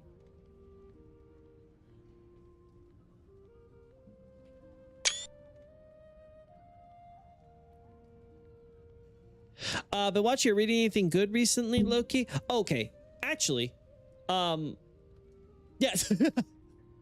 So this is actually, I was actually talking about this on the Discord recently. So there's been this series that I've been reading. Like this artist started, at least as far as I'm aware, this artist started back on Twitter, doing like little Twitter comics and stuff. Because I don't know if you guys, maybe this also applied to the comic industry in general, but there's a big trend. I don't know if it's still really a thing right now.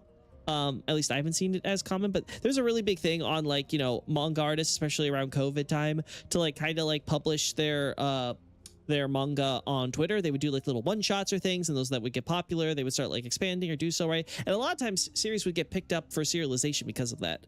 And one of the artists they did, it was a cute, I can't remember what the exact what the title of the series called, but it was like a cute thing with like a you know, girl boy romance thing or what have you, right? But then that artist ended up getting picked up to do, I don't think, did that start as a Twitter comic as well? I don't remember, but basically the manga was for a series. They ended up getting yeah, for sure picked up for licensing called Fushi no Sogishi, which you you could kind of translate that as like immortal or undead Undertaker.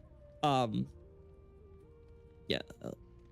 Okay, yeah. The byline they used in the Japanese cover was Immortal Undertaker. Okay, yeah. So we'll go with that. So like Immortal Undertaker, and that is a series that I have. I recently was reading the most recent volume on. It's a series I really wish that this would officially come out in English, because I want to get the volumes and have them on my shelf for my progeny and my legacy to read, because it is so good. I really love that. Like the dynamics and stuff at play. I've told you guys before, my favorite genres are horror and romance. So whenever there's that special little series that manages to so perfectly combine them, I absolutely fall in love. And I really wish this one would kind of come out already, get picked up by some licensor over here in the West and just come out already, because I would buy up the physical copies and put them on my shelf for sure. These ladies do damaging screens that are covered in faces. Oh, you mean the ones that we see here? No, not you. You. Oh yeah, that is definitely the fate. That's definitely a screamer. 100% a screamer.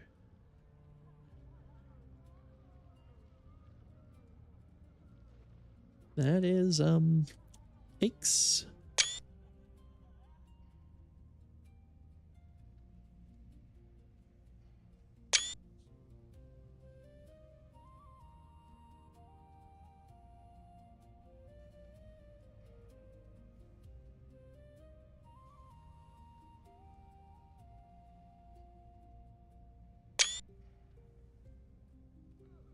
That's why you love the Twilight series so much, right? Oh, yeah. I used to consume all the Twilight, uh-huh. I love me some sparkly vampires.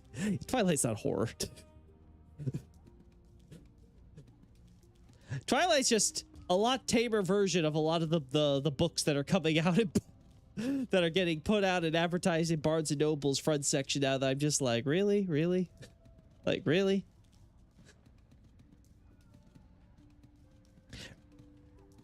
Like, listen, I know, I've read some ecchi in my time, but I'm not expecting, like, my favorite ecchi harem isekai series to somehow be like put out there front and center for everyone to just look at and judge me for. God, some.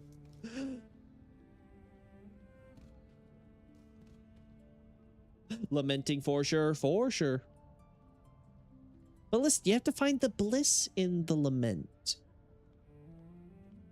Like, yes, you mourn for those who passed, but it's happy, right? Because you're happy they moved on and they're in a better place, right? You have to remember, it's their paradise, their Eden that they're getting at.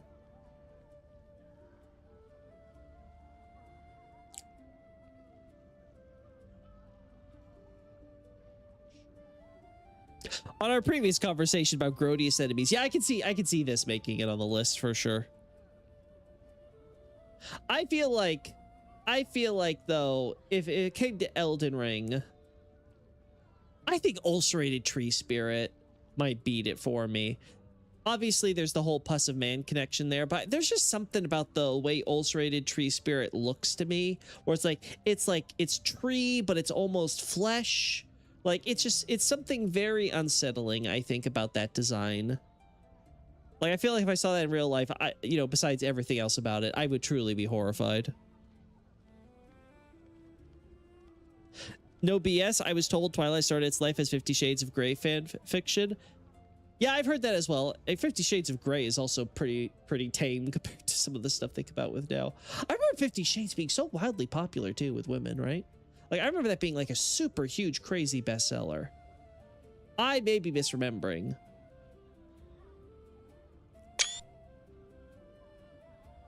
Horror and romance. Have you watched The Summer When Hikaru Died? I've not seen the anime. I do remember reading a few of the chapters of the manga a while back, but I stopped reading because this was back when Yeah, it's Manga Plus, right? Yeah, like that was back when Manga Plus was doing. I was like, oh my god, they're now doing like, you know, like English stuff for there, and it's like almost I think it was like a few days delayed at the time, but like almost simultaneously. Like I was like, oh, this is so good. This is so good for the industry. I'm so glad Japan's finally catching up to the modern day. So like I was super excited when that came. So I do remember reading a chapter or two of that and being like, oh god, the art of this is absolutely phenomenal. So I definitely, so I haven't seen the anime though I would hope the animation for that is going to do so, because my biggest complaint with horror style anime is that a lot of times they're just not well enough to capture horror. Like I think the only one I can think of off the top of my head that really did it was, I think it was by PA Works, right? Which was Another. That one, and I'll be honest, I think it's less because definitely the animation does. I think it's more so the subject matter and the willingness to not try to show it with animation, because then it would just not click right, but like let your imagination do most of it for you. I think up until towards the end, I think Another somewhat goes off the rails at that point. But like, you know, especially during like the early episode stuff, there's the one scene I remember with I think it was them at the beach. It was a normal beach episode, and then the motorboat came through, and I was just like, oh. And that one stuck with me for a while. That one stuck with me for a hot minute.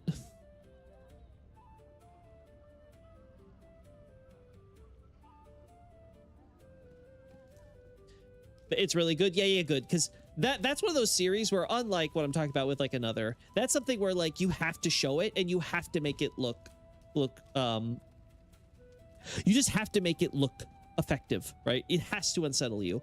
It's how I feel like with Parasite. Parasite did a really good job of this in its anime adaptation. They really made it so that way you felt like the alienness of it, but it straddled that line, so it didn't feel like it was completely cartoony and divorced from reality.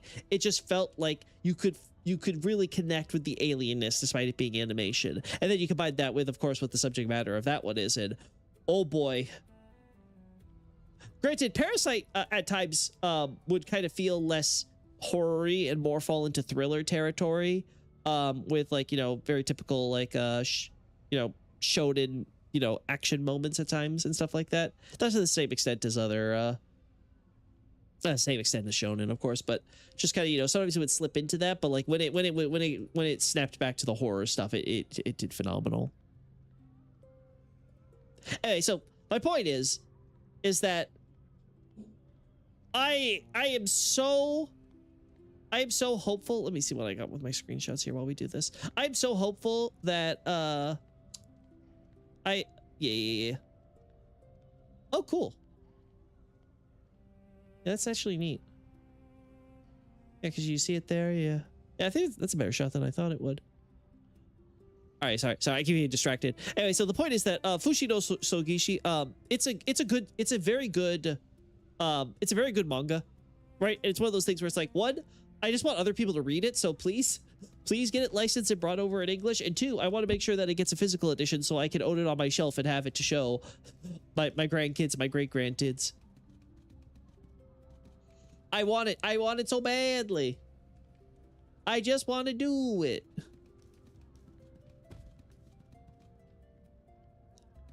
Funny umbrella scene. Yeah, umbrella scene.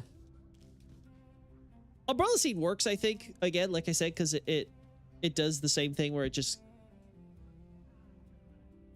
doesn't show it all the way from what I remember, right? But then there are parts of it, I think, where they show, I can't remember if it was like the before or the after, but there were some parts where you get to see it. It's just the way bodies like ragdoll and stuff. Like PA Works is a phenomenal studio. They've done some of my favorite anime and stuff like that.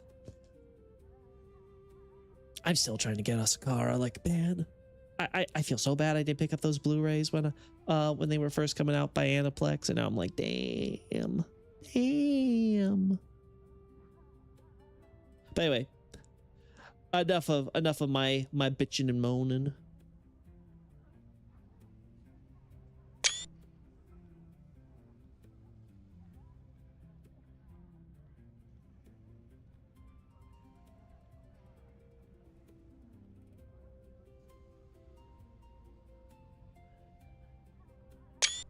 All right, let no one say I did not have shots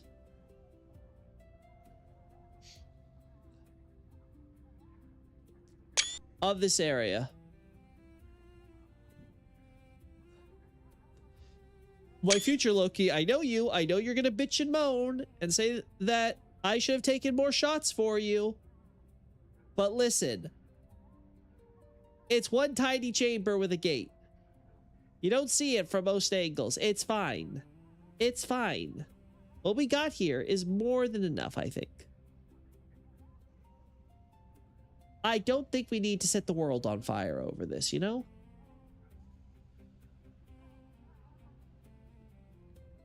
Look, see, I'm even playing with the lens just so that way you can have it all in here. I'm making the room look bigger for you. Like, this is actually important. You should be thanking me.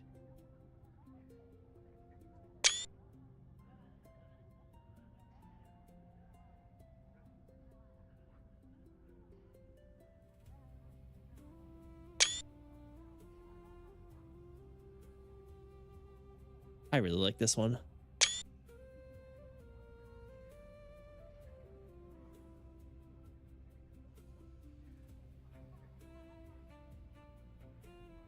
This one doesn't matter because the gate's not even. I guess the gate could possibly get in the way when you open it and stuff because it like, yeah, okay.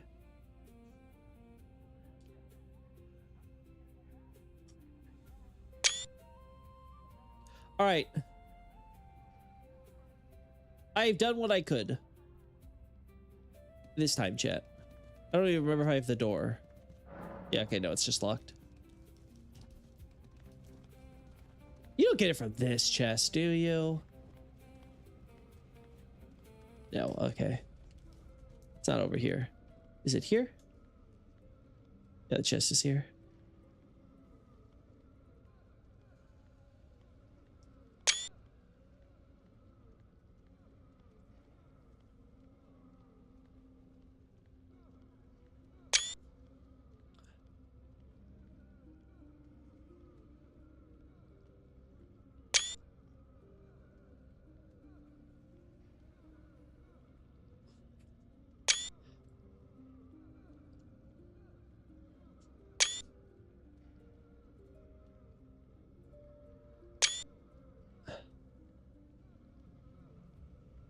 There we go.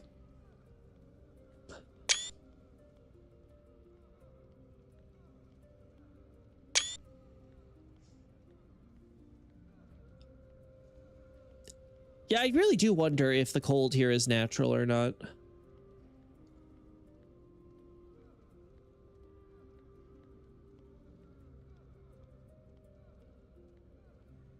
Parasite's one of my favorite piece of fiction ever. I put it right next to Homunculus for its themes. I mean, for me, I've always been partial to Monster personally. Like, that one's always had a very special place in my heart. Because I think part of it's because, like, it's usually that type of specific genre I'm not really too into, right? Like, I tend to go for more fantasy and sci-fi settings in generally. But, you know, there's just something about Monster and it's, you know, it's grounded historical perspective that just feels, again, the authors definitely created a lot of masterpieces, but like that's definitely up there for me.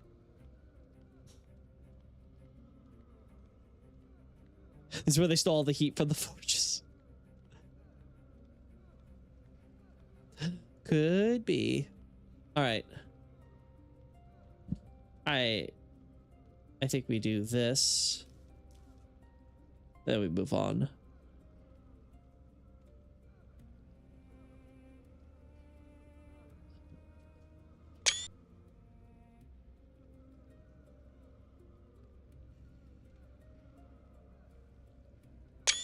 All right.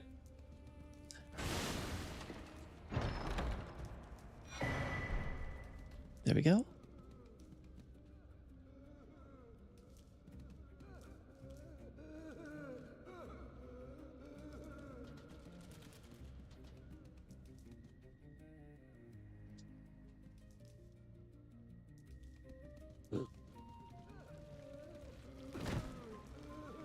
Move out of the way, asshole.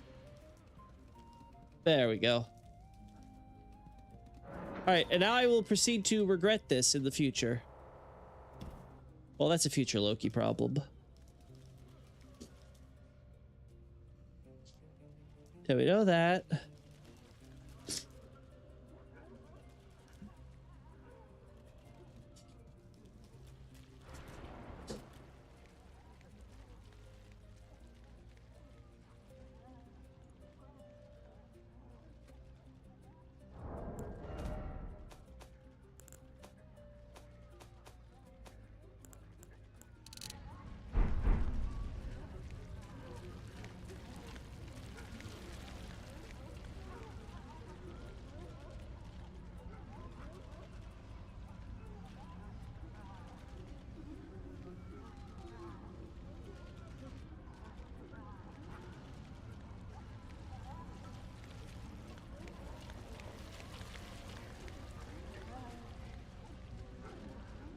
No, I know it. Yeah, so my sounds are based on where I'm located.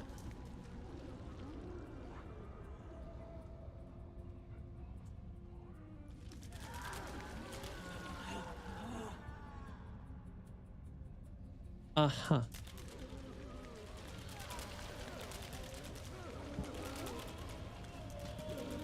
Let's get away from you.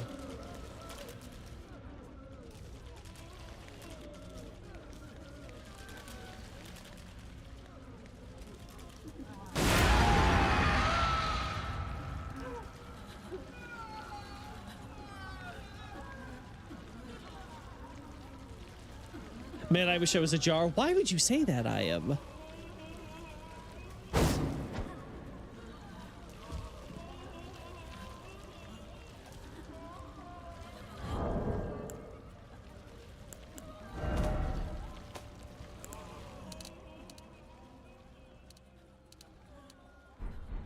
You can hear the noises.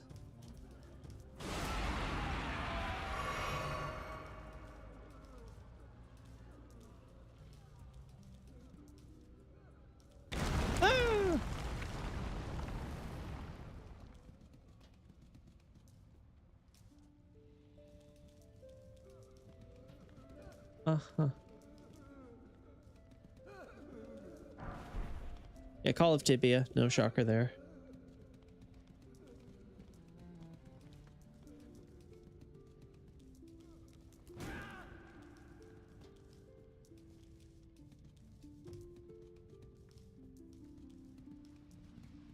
Mm-hmm.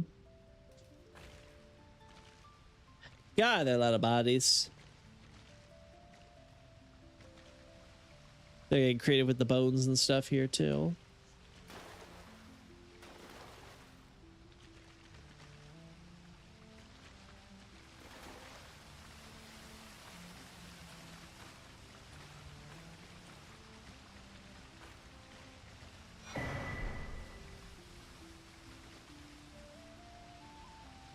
Lol. That's the key for the lower, right? I think that's how that worked.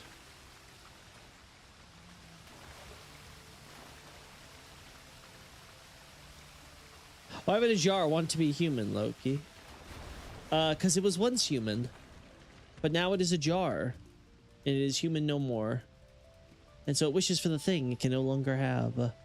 It's poetry, it rhymes.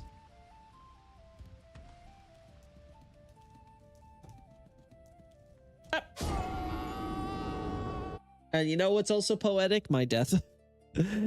Always manage to do it.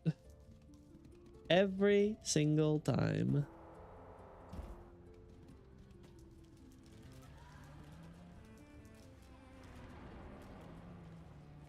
So this is the gate to here in the underground. I remember having fun exploring these places, but being like, how the hell do I get out and shit?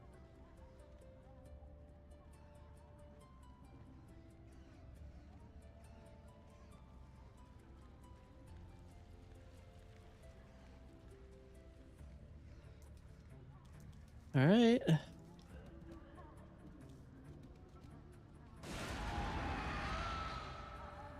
A lot of screamers, a lot of lamenters.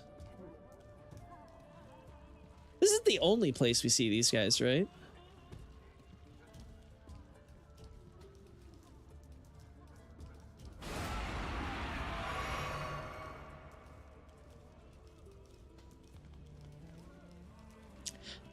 Because if they are limited to this jail specifically, this makes a lot of sense to me. Because if they are being made from, like, you know, the dead flesh and stuff like that, you know, very much kind of combines into the point we're making. Wish I got a shot of this before it, you know, broke. It's the only one with the faces, yes? Yeah. Yes, that could probably contribute to the culture, for sure.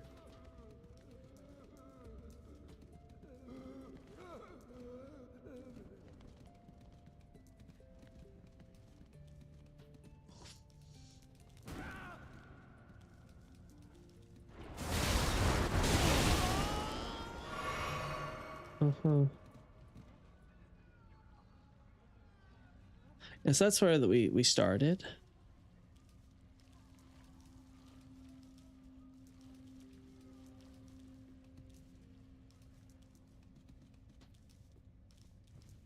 All right, yeah, so this is where we're having our fall.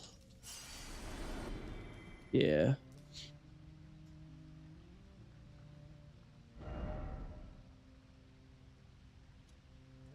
Uh-huh.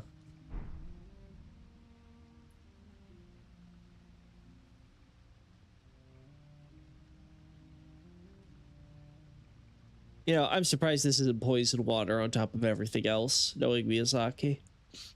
Must have taken a lot of restraint for him to not make this a poison swamp.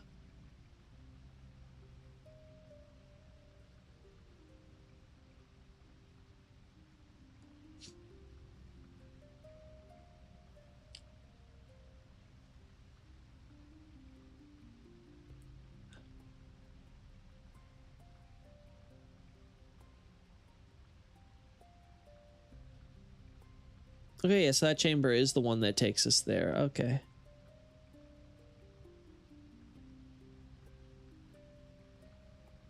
Yeah, and it leads us to this guy.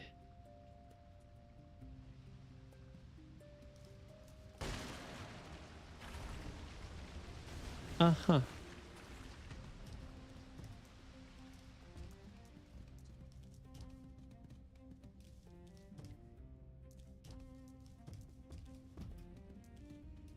Yeah. Yeah, this then take yeah. That is so funny. All that.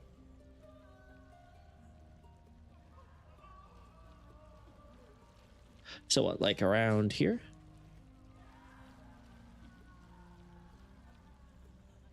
Oh, really, though? Huh.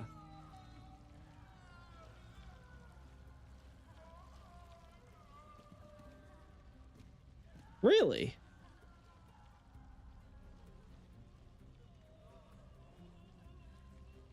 That is shocking to me. I would have thought they would be loaded here. But no, it's loaded when you're all the way down there.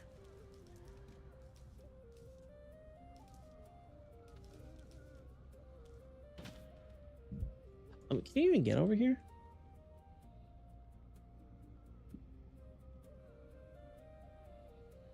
Okay, yeah, you can. Okay.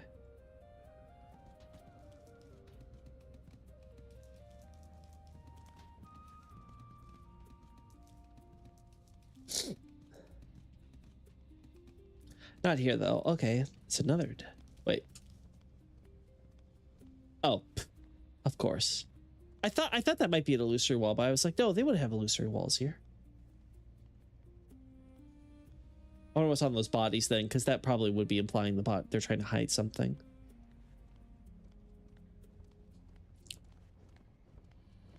That'd be my first thought.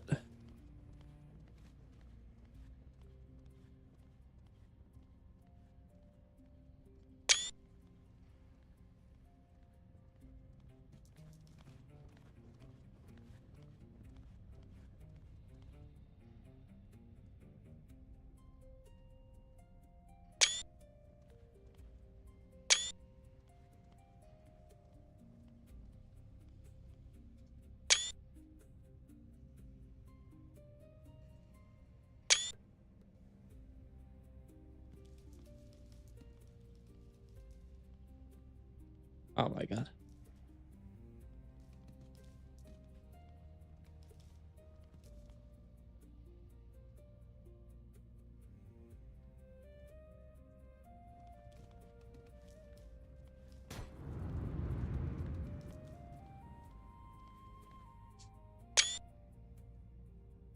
There we go.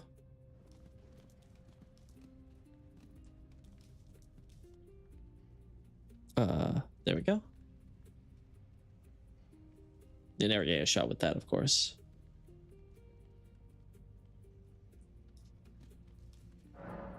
Ah, but it's locked. Huh.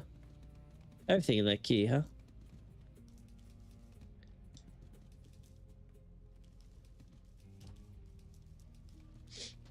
And that takes us back roundabout here. Okay. So like, it's not like it's here, right? That they're loading it. Like, it's not that silly.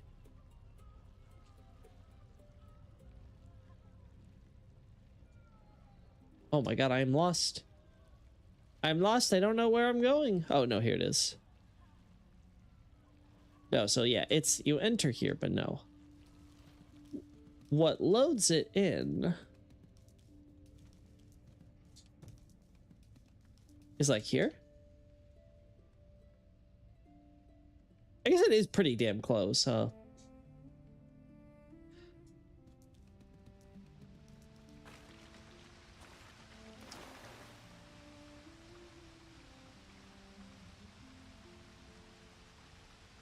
It just is super surprising to me.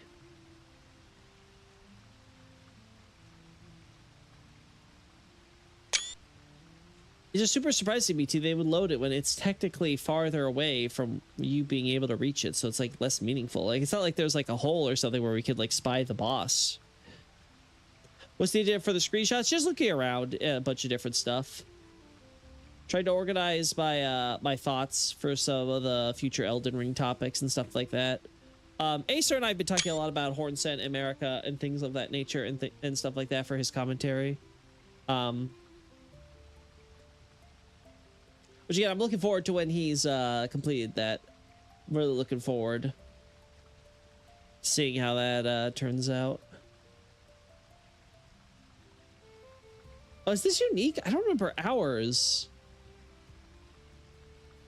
Correct me if I'm wrong. I don't remember our transformation blinding our eyes. Am I crazy? Did it actually do that? And I'm just really cray cray.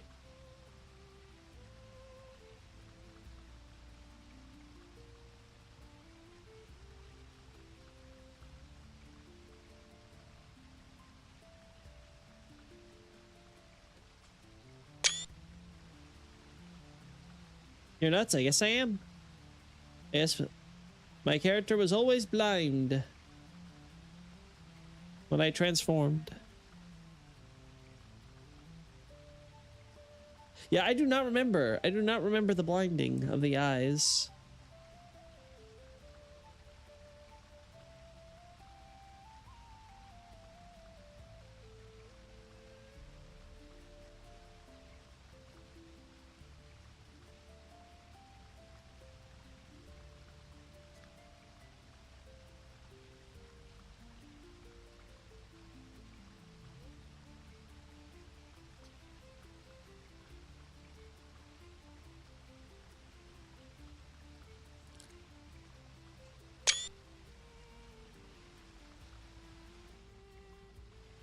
Yeah.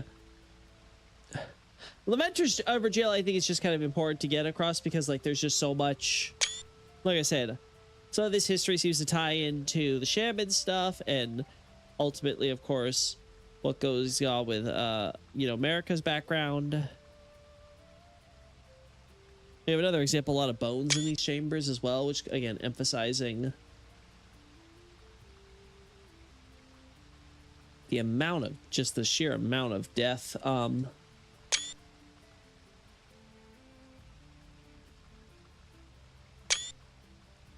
at the hands of our Lamenter friend. I just love how they bring in Dark Souls 3 corpses just for like why? Like, why are you like, ah, yes, well, let's import that model now? It's like, You're not using it for all these other characters. You're like, go with the Bloodborne method. And now you want...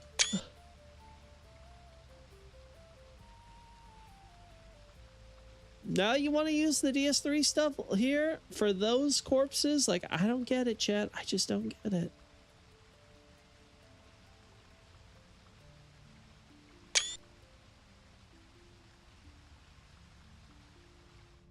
Whether this involves a cursed mask.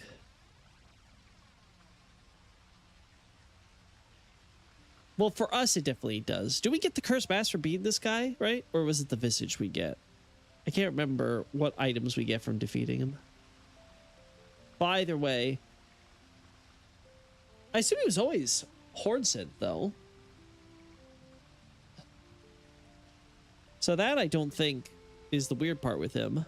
Unless the idea is like all his emotions. I can't remember the description for the mask, but unless the idea is like all of what he is gets left behind in the mask, and the mask served a different purpose originally.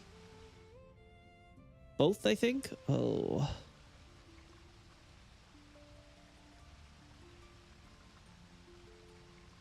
I like that angle.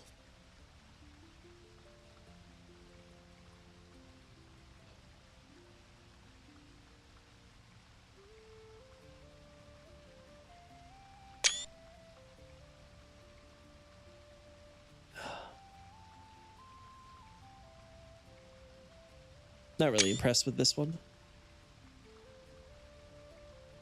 I think you're gonna zig, you gotta zag on them. I guess they gotta throw me for a loop. They gotta mix it up sometimes.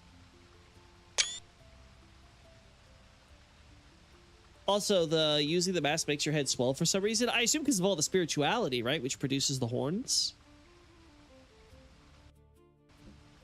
Like, that would be my assumption, is that all of this has to tie back to spirituality for the transformation aspect.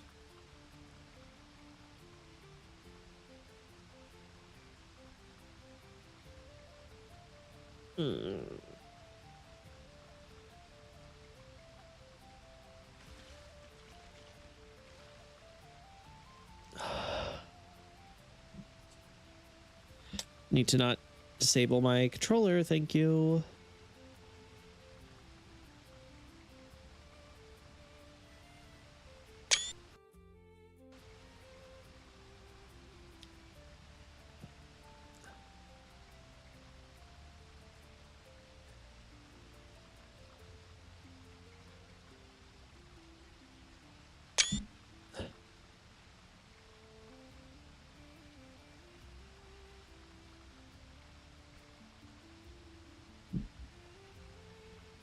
Go away, giant rat. No one likes you.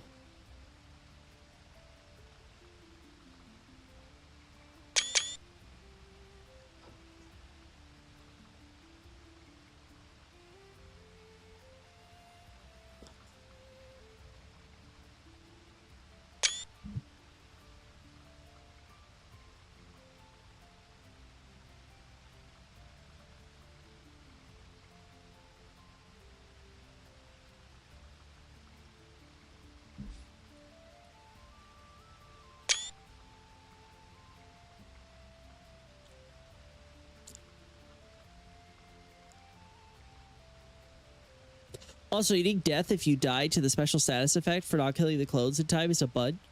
In time a budge. Death by sadness instead of madness, lol.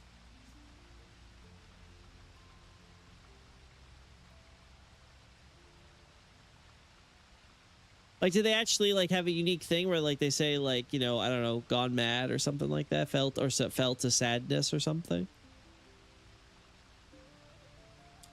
Because from what I remember during my playthrough, I killed... I'm pretty sure I did first try.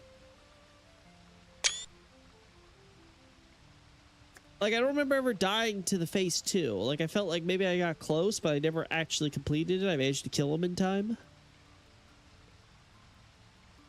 I don't know. That's my memory, at least.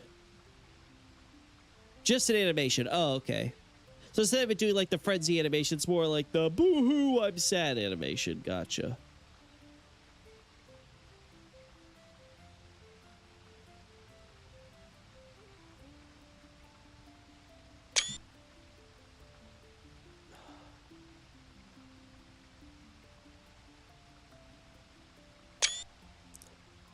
Ah, damn.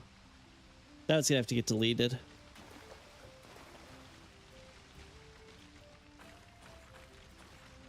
Let's also try to move that guy out of the way.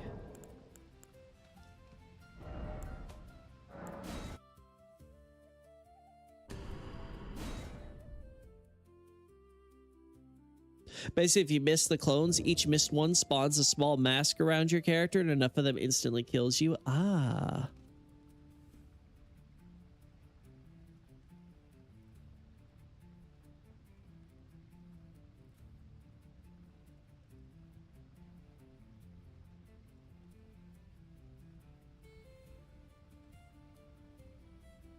Uh-huh.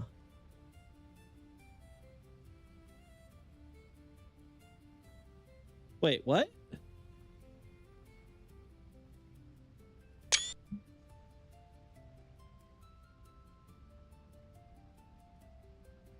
Wait, there are two of them now?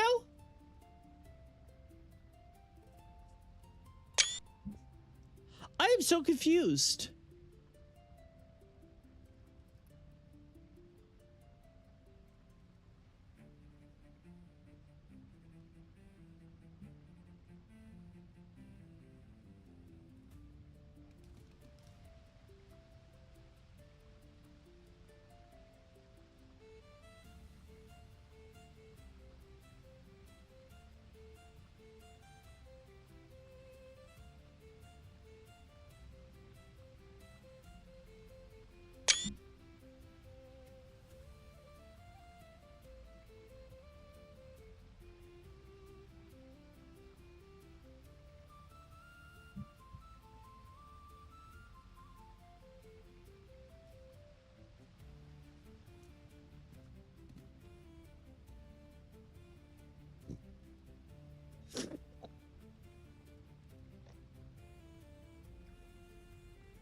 Um...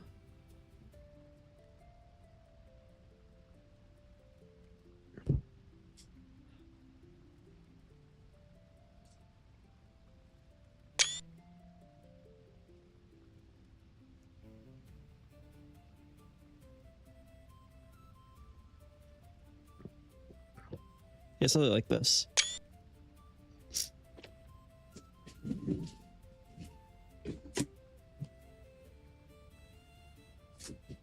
One second, BRB chat.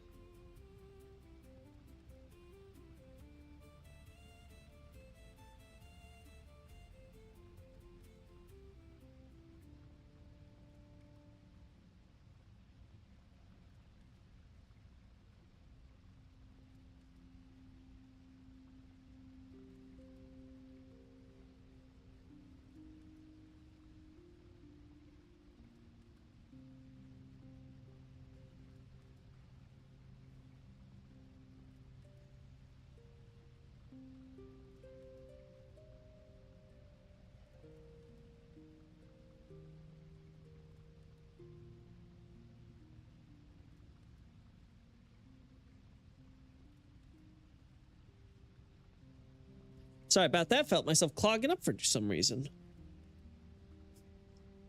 There we go. Now I'm feeling better. All right.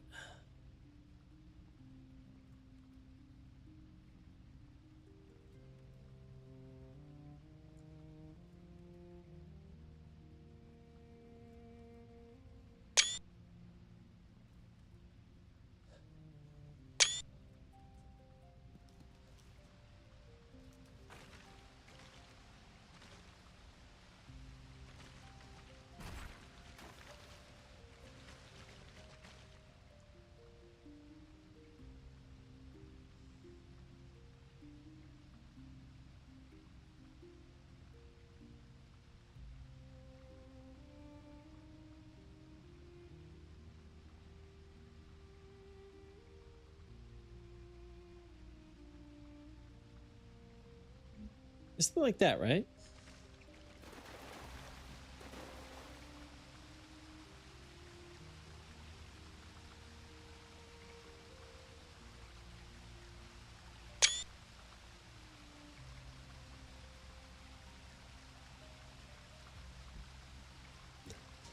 It would be funny if somehow the Lamenter is why they wear the weird caterpillar masks. As I recall, the caterpillar masks was... It was for the purposes of evil thoughts, or wicked thoughts, which would include doubt, you know, their doubts about what they were doing. Seduction, I assume the idea that they wanted to have their way with the Newman women. I forget what the last one was. I know there's one more. Rules of 3 and all that. Rule of 3. Rule of 3 and all that.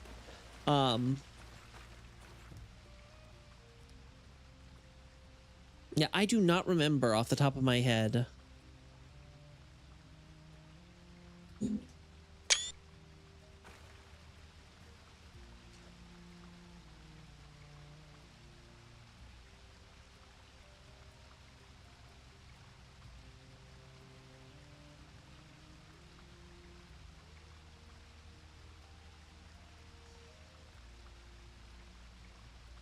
There we go.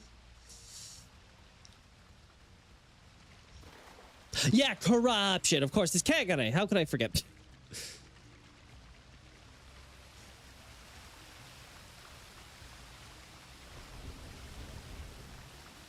Now, how the caterpillars have anything to do with the corruption angle, I'm not so sure. Then again, I don't feel like I know enough about what caterpillars would symbolize outside of like the beginning of death and rebirth stuff, because that's usually what everything related to a butterfly somehow ties back into, you know?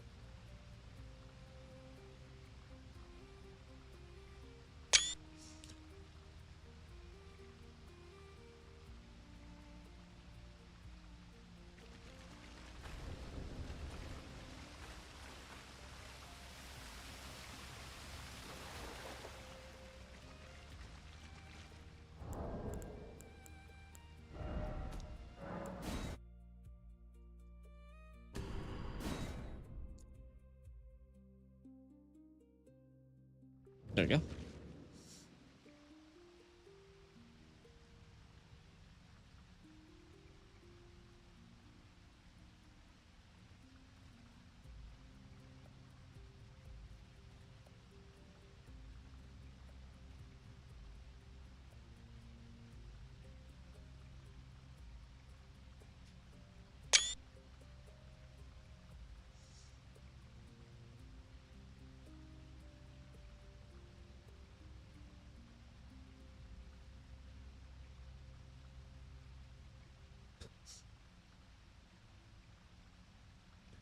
Yeah, that's cool.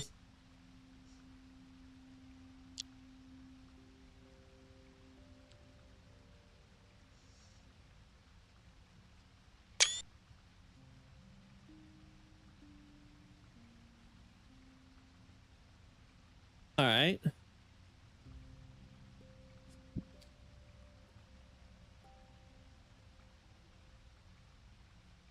Yeah, okay. I feel like we've taken just about every shot I could of this angle, you know?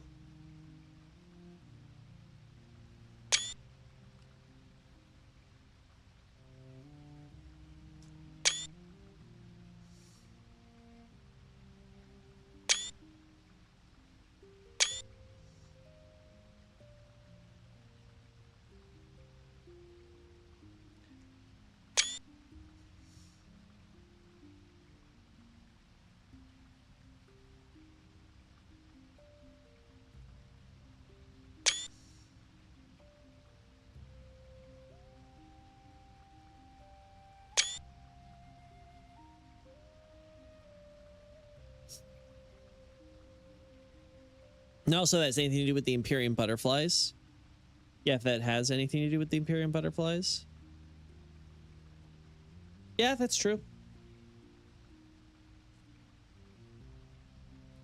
The butterfly one, I think, with the Imperians is easy enough to get because, you know, the whole idea of being a god in potential and being reborn as a god thing like that. I get the idea of transformation and rebirth. Like, you could get that very easily with Imperians. Like, that one I think is a very straightforward thematic meaning. But caterpillars, I assume probably it has some overlap there, but I don't know if there's something more nuanced or more hyper specific. I definitely don't know any Japanese legends or myths or anything that have to do with caterpillars off the top of my head, so.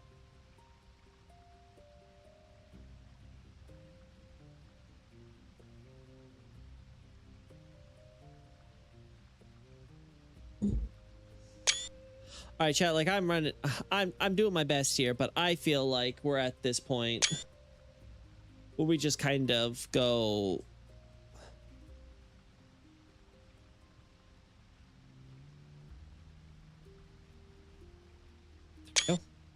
Where we just kind of go, screw it. We've done every angle we possibly can for this thing.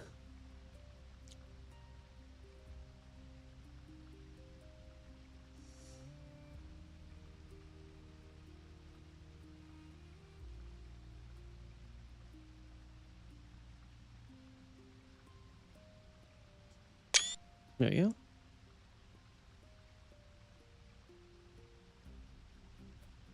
Like, I'm running out of shots I could possibly come up with for this whole setup.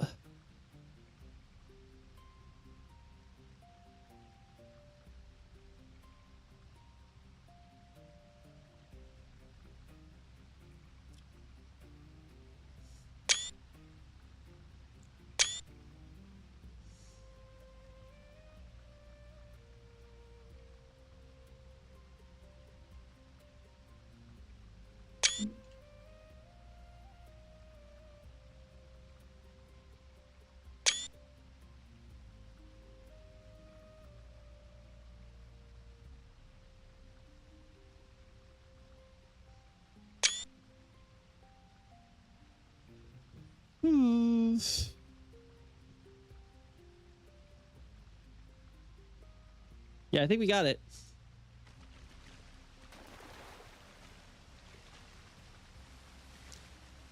All right, so if I ever want to open this or whatever, I have the shots. I don't think I'm going to want to right at this moment, because obviously we were able to just go down there and get shots of our favorite neighborhood Lamenter. You gotta stop doing that to me, lady. Dinner and a movie first, haven't you heard? Oh no. I did it. I put myself down here.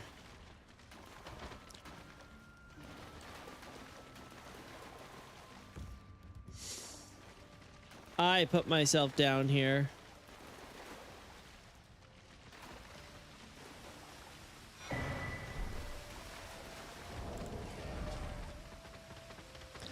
Focus is for sleep and madness, so I don't think the Lamenter doesn't inflict madness, right? As a status. So madness is definitely not it. Sleep, I can only think of like eternal sleep, like everyone's dead.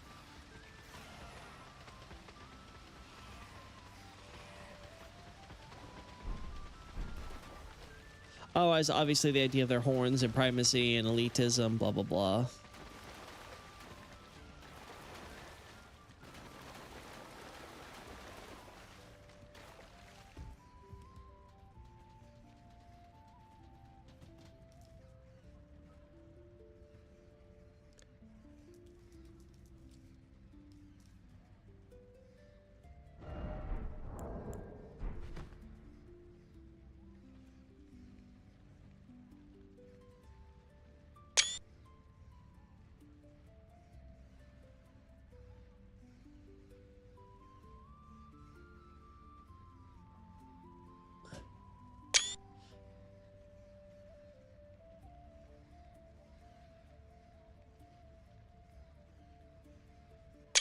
Yeah, you know what? I don't want to ruin. I don't want to ruin potentially this thing. Let's die down here.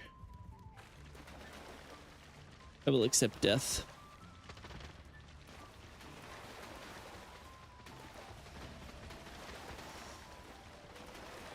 All right. All right, eat me up, rats. Let me join the corpses.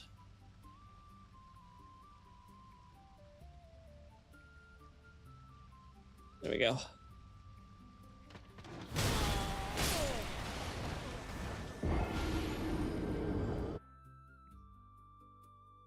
No, but I think it's absolutely fair that focus could be used against Eldritch Sadness, even if it doesn't exist mechanically. Yeah, I get... It's one of those things where it's like, how abstract do we want to get with this? Just the idea... Right, because the idea is like, you know, focus is focused on willpower and stuff like that. Right, which is why, you know, it's the idea of you being able to, you know, maintain your mind. You're not going insane, right? Like you're keeping your brain centered, your thoughts centered, and your emotional core intact. And then of course with sleep, same idea as like, you know, willing yourself conscious, awake, aware, trying to keep yourself from drifting off. So could that apply to something like what we see with the curse or whatever, even if it doesn't have a mechanical effect? Maybe? Yeah.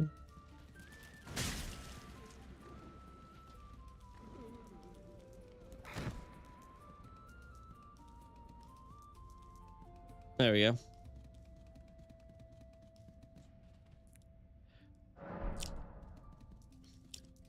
There's no scorpions here, right? That's interesting to me because Bonnie Jail has them. Right? Like right outside Bonnie Jail, you have a bunch of the scorpions, and they make a point how only the... I don't even know if the small ones we encounter were originally how small they used to get, but I have to look at that graphic for like the scorpion soup again.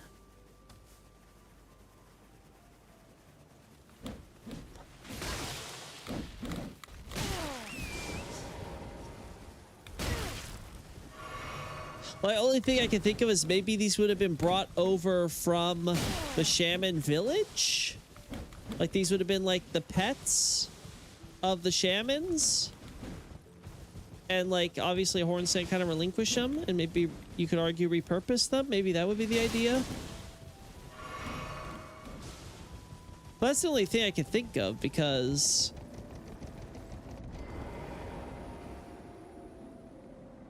it's clear the idea is supposed to be that the giant scorpion, or rather the scorpions were originally born from the rock god and or the rock god's bud stuff. Point is, it came from the scarlet rot things in Rao.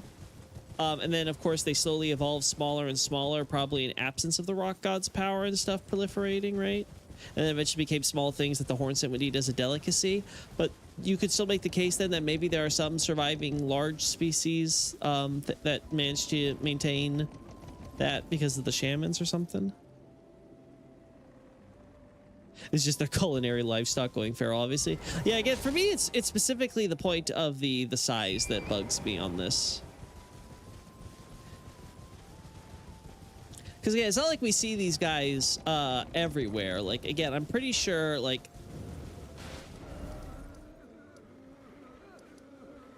obviously we see them in the Scorpion River area, right? So around here, but that's like literally at the base. It's literally in the Rao base, right next to the Rao where the Church of the Bud stuff is, right? Like that is very obviously foreshadowing, much like the Scarlet Rot stuff we encounter earlier is foreshadowing, right? Then we encounter them, of course, in the Rao ruins themselves. We encounter them at this beginning section, as I talked about. Which again is a bit weird. I mean, it's a bit weird no matter what. Because either A, we have to think that the Scorpions were already there from the beginning and were so dangerous that Mesmer's forces, from literally the get-go, his entire army's filtering in, could do nothing about the Scorpions, and so they could not deface the bodies there before they left. Or the idea has to be that they purposely avoided it, but then by the time that they're on their way leaving, these Scorpions show up, and still, even with the force of their entire army still, they're not able to defend off the Scorpions. So either way, I find the timeline on those events fucked, no matter what they're trying to make us divine from it. See, that's something I need to think on more. With all this stuff I'm already doing with fire giants and stuff, I mean, why not, right? But the only thing that kind of bugs me about the stuff I'm talking about with fire giants and things, and tying it back to Lyria Wars, which again would make sense to me based on everything else that they're doing from the narrative perspective, it's just the idea that you have a Knights Cavalry here who's picked up the Ashes of War for that. with Giant Hunt and stuff like that. That was a bit weird to me because, like, is the idea supposed to be that there was a veteran that came back to his old haunt for some reason? Is the idea that the Giant Hunt ashes were just around the area and the guy picked up? Because that's pretty rare. Like, I think the other example I can think of that may be happening is with the actual the teacher slash founder's ashes or whatever that we find at some point. So that one's a little odd to me thinking about it. But now I gotta be like, okay, well, maybe the same thing's happening over in with Bellarat and the Hornsen and stuff, where you have these you kind of have these like odd scenarios that don't make 100% sense, but it's clear what the developers are going for. So maybe the worst you can criticize is they didn't think it through well enough, so they didn't plug in all the potential plot holes, or at least notable ones. I don't know. Just some giant hunter in the army with Radigan. I guess, again, the problem would be, again, the thing is that normally with Knights Cavalry, the people we can tie them to are recent, right? Like over here, or over here, of course, at Limgrave, or all the way at Dragon Barrow and stuff, like very obviously connected to the very recent figure of Garunk in the larger history of things, right? Like,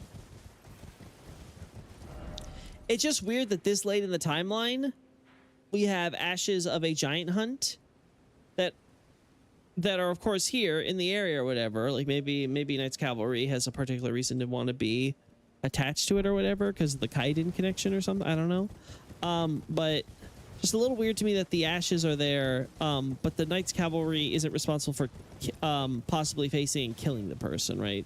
That's usually the underlying implication. Granted, I don't think the teacher thing fits under that paradigm necessarily, so maybe I'm wrong.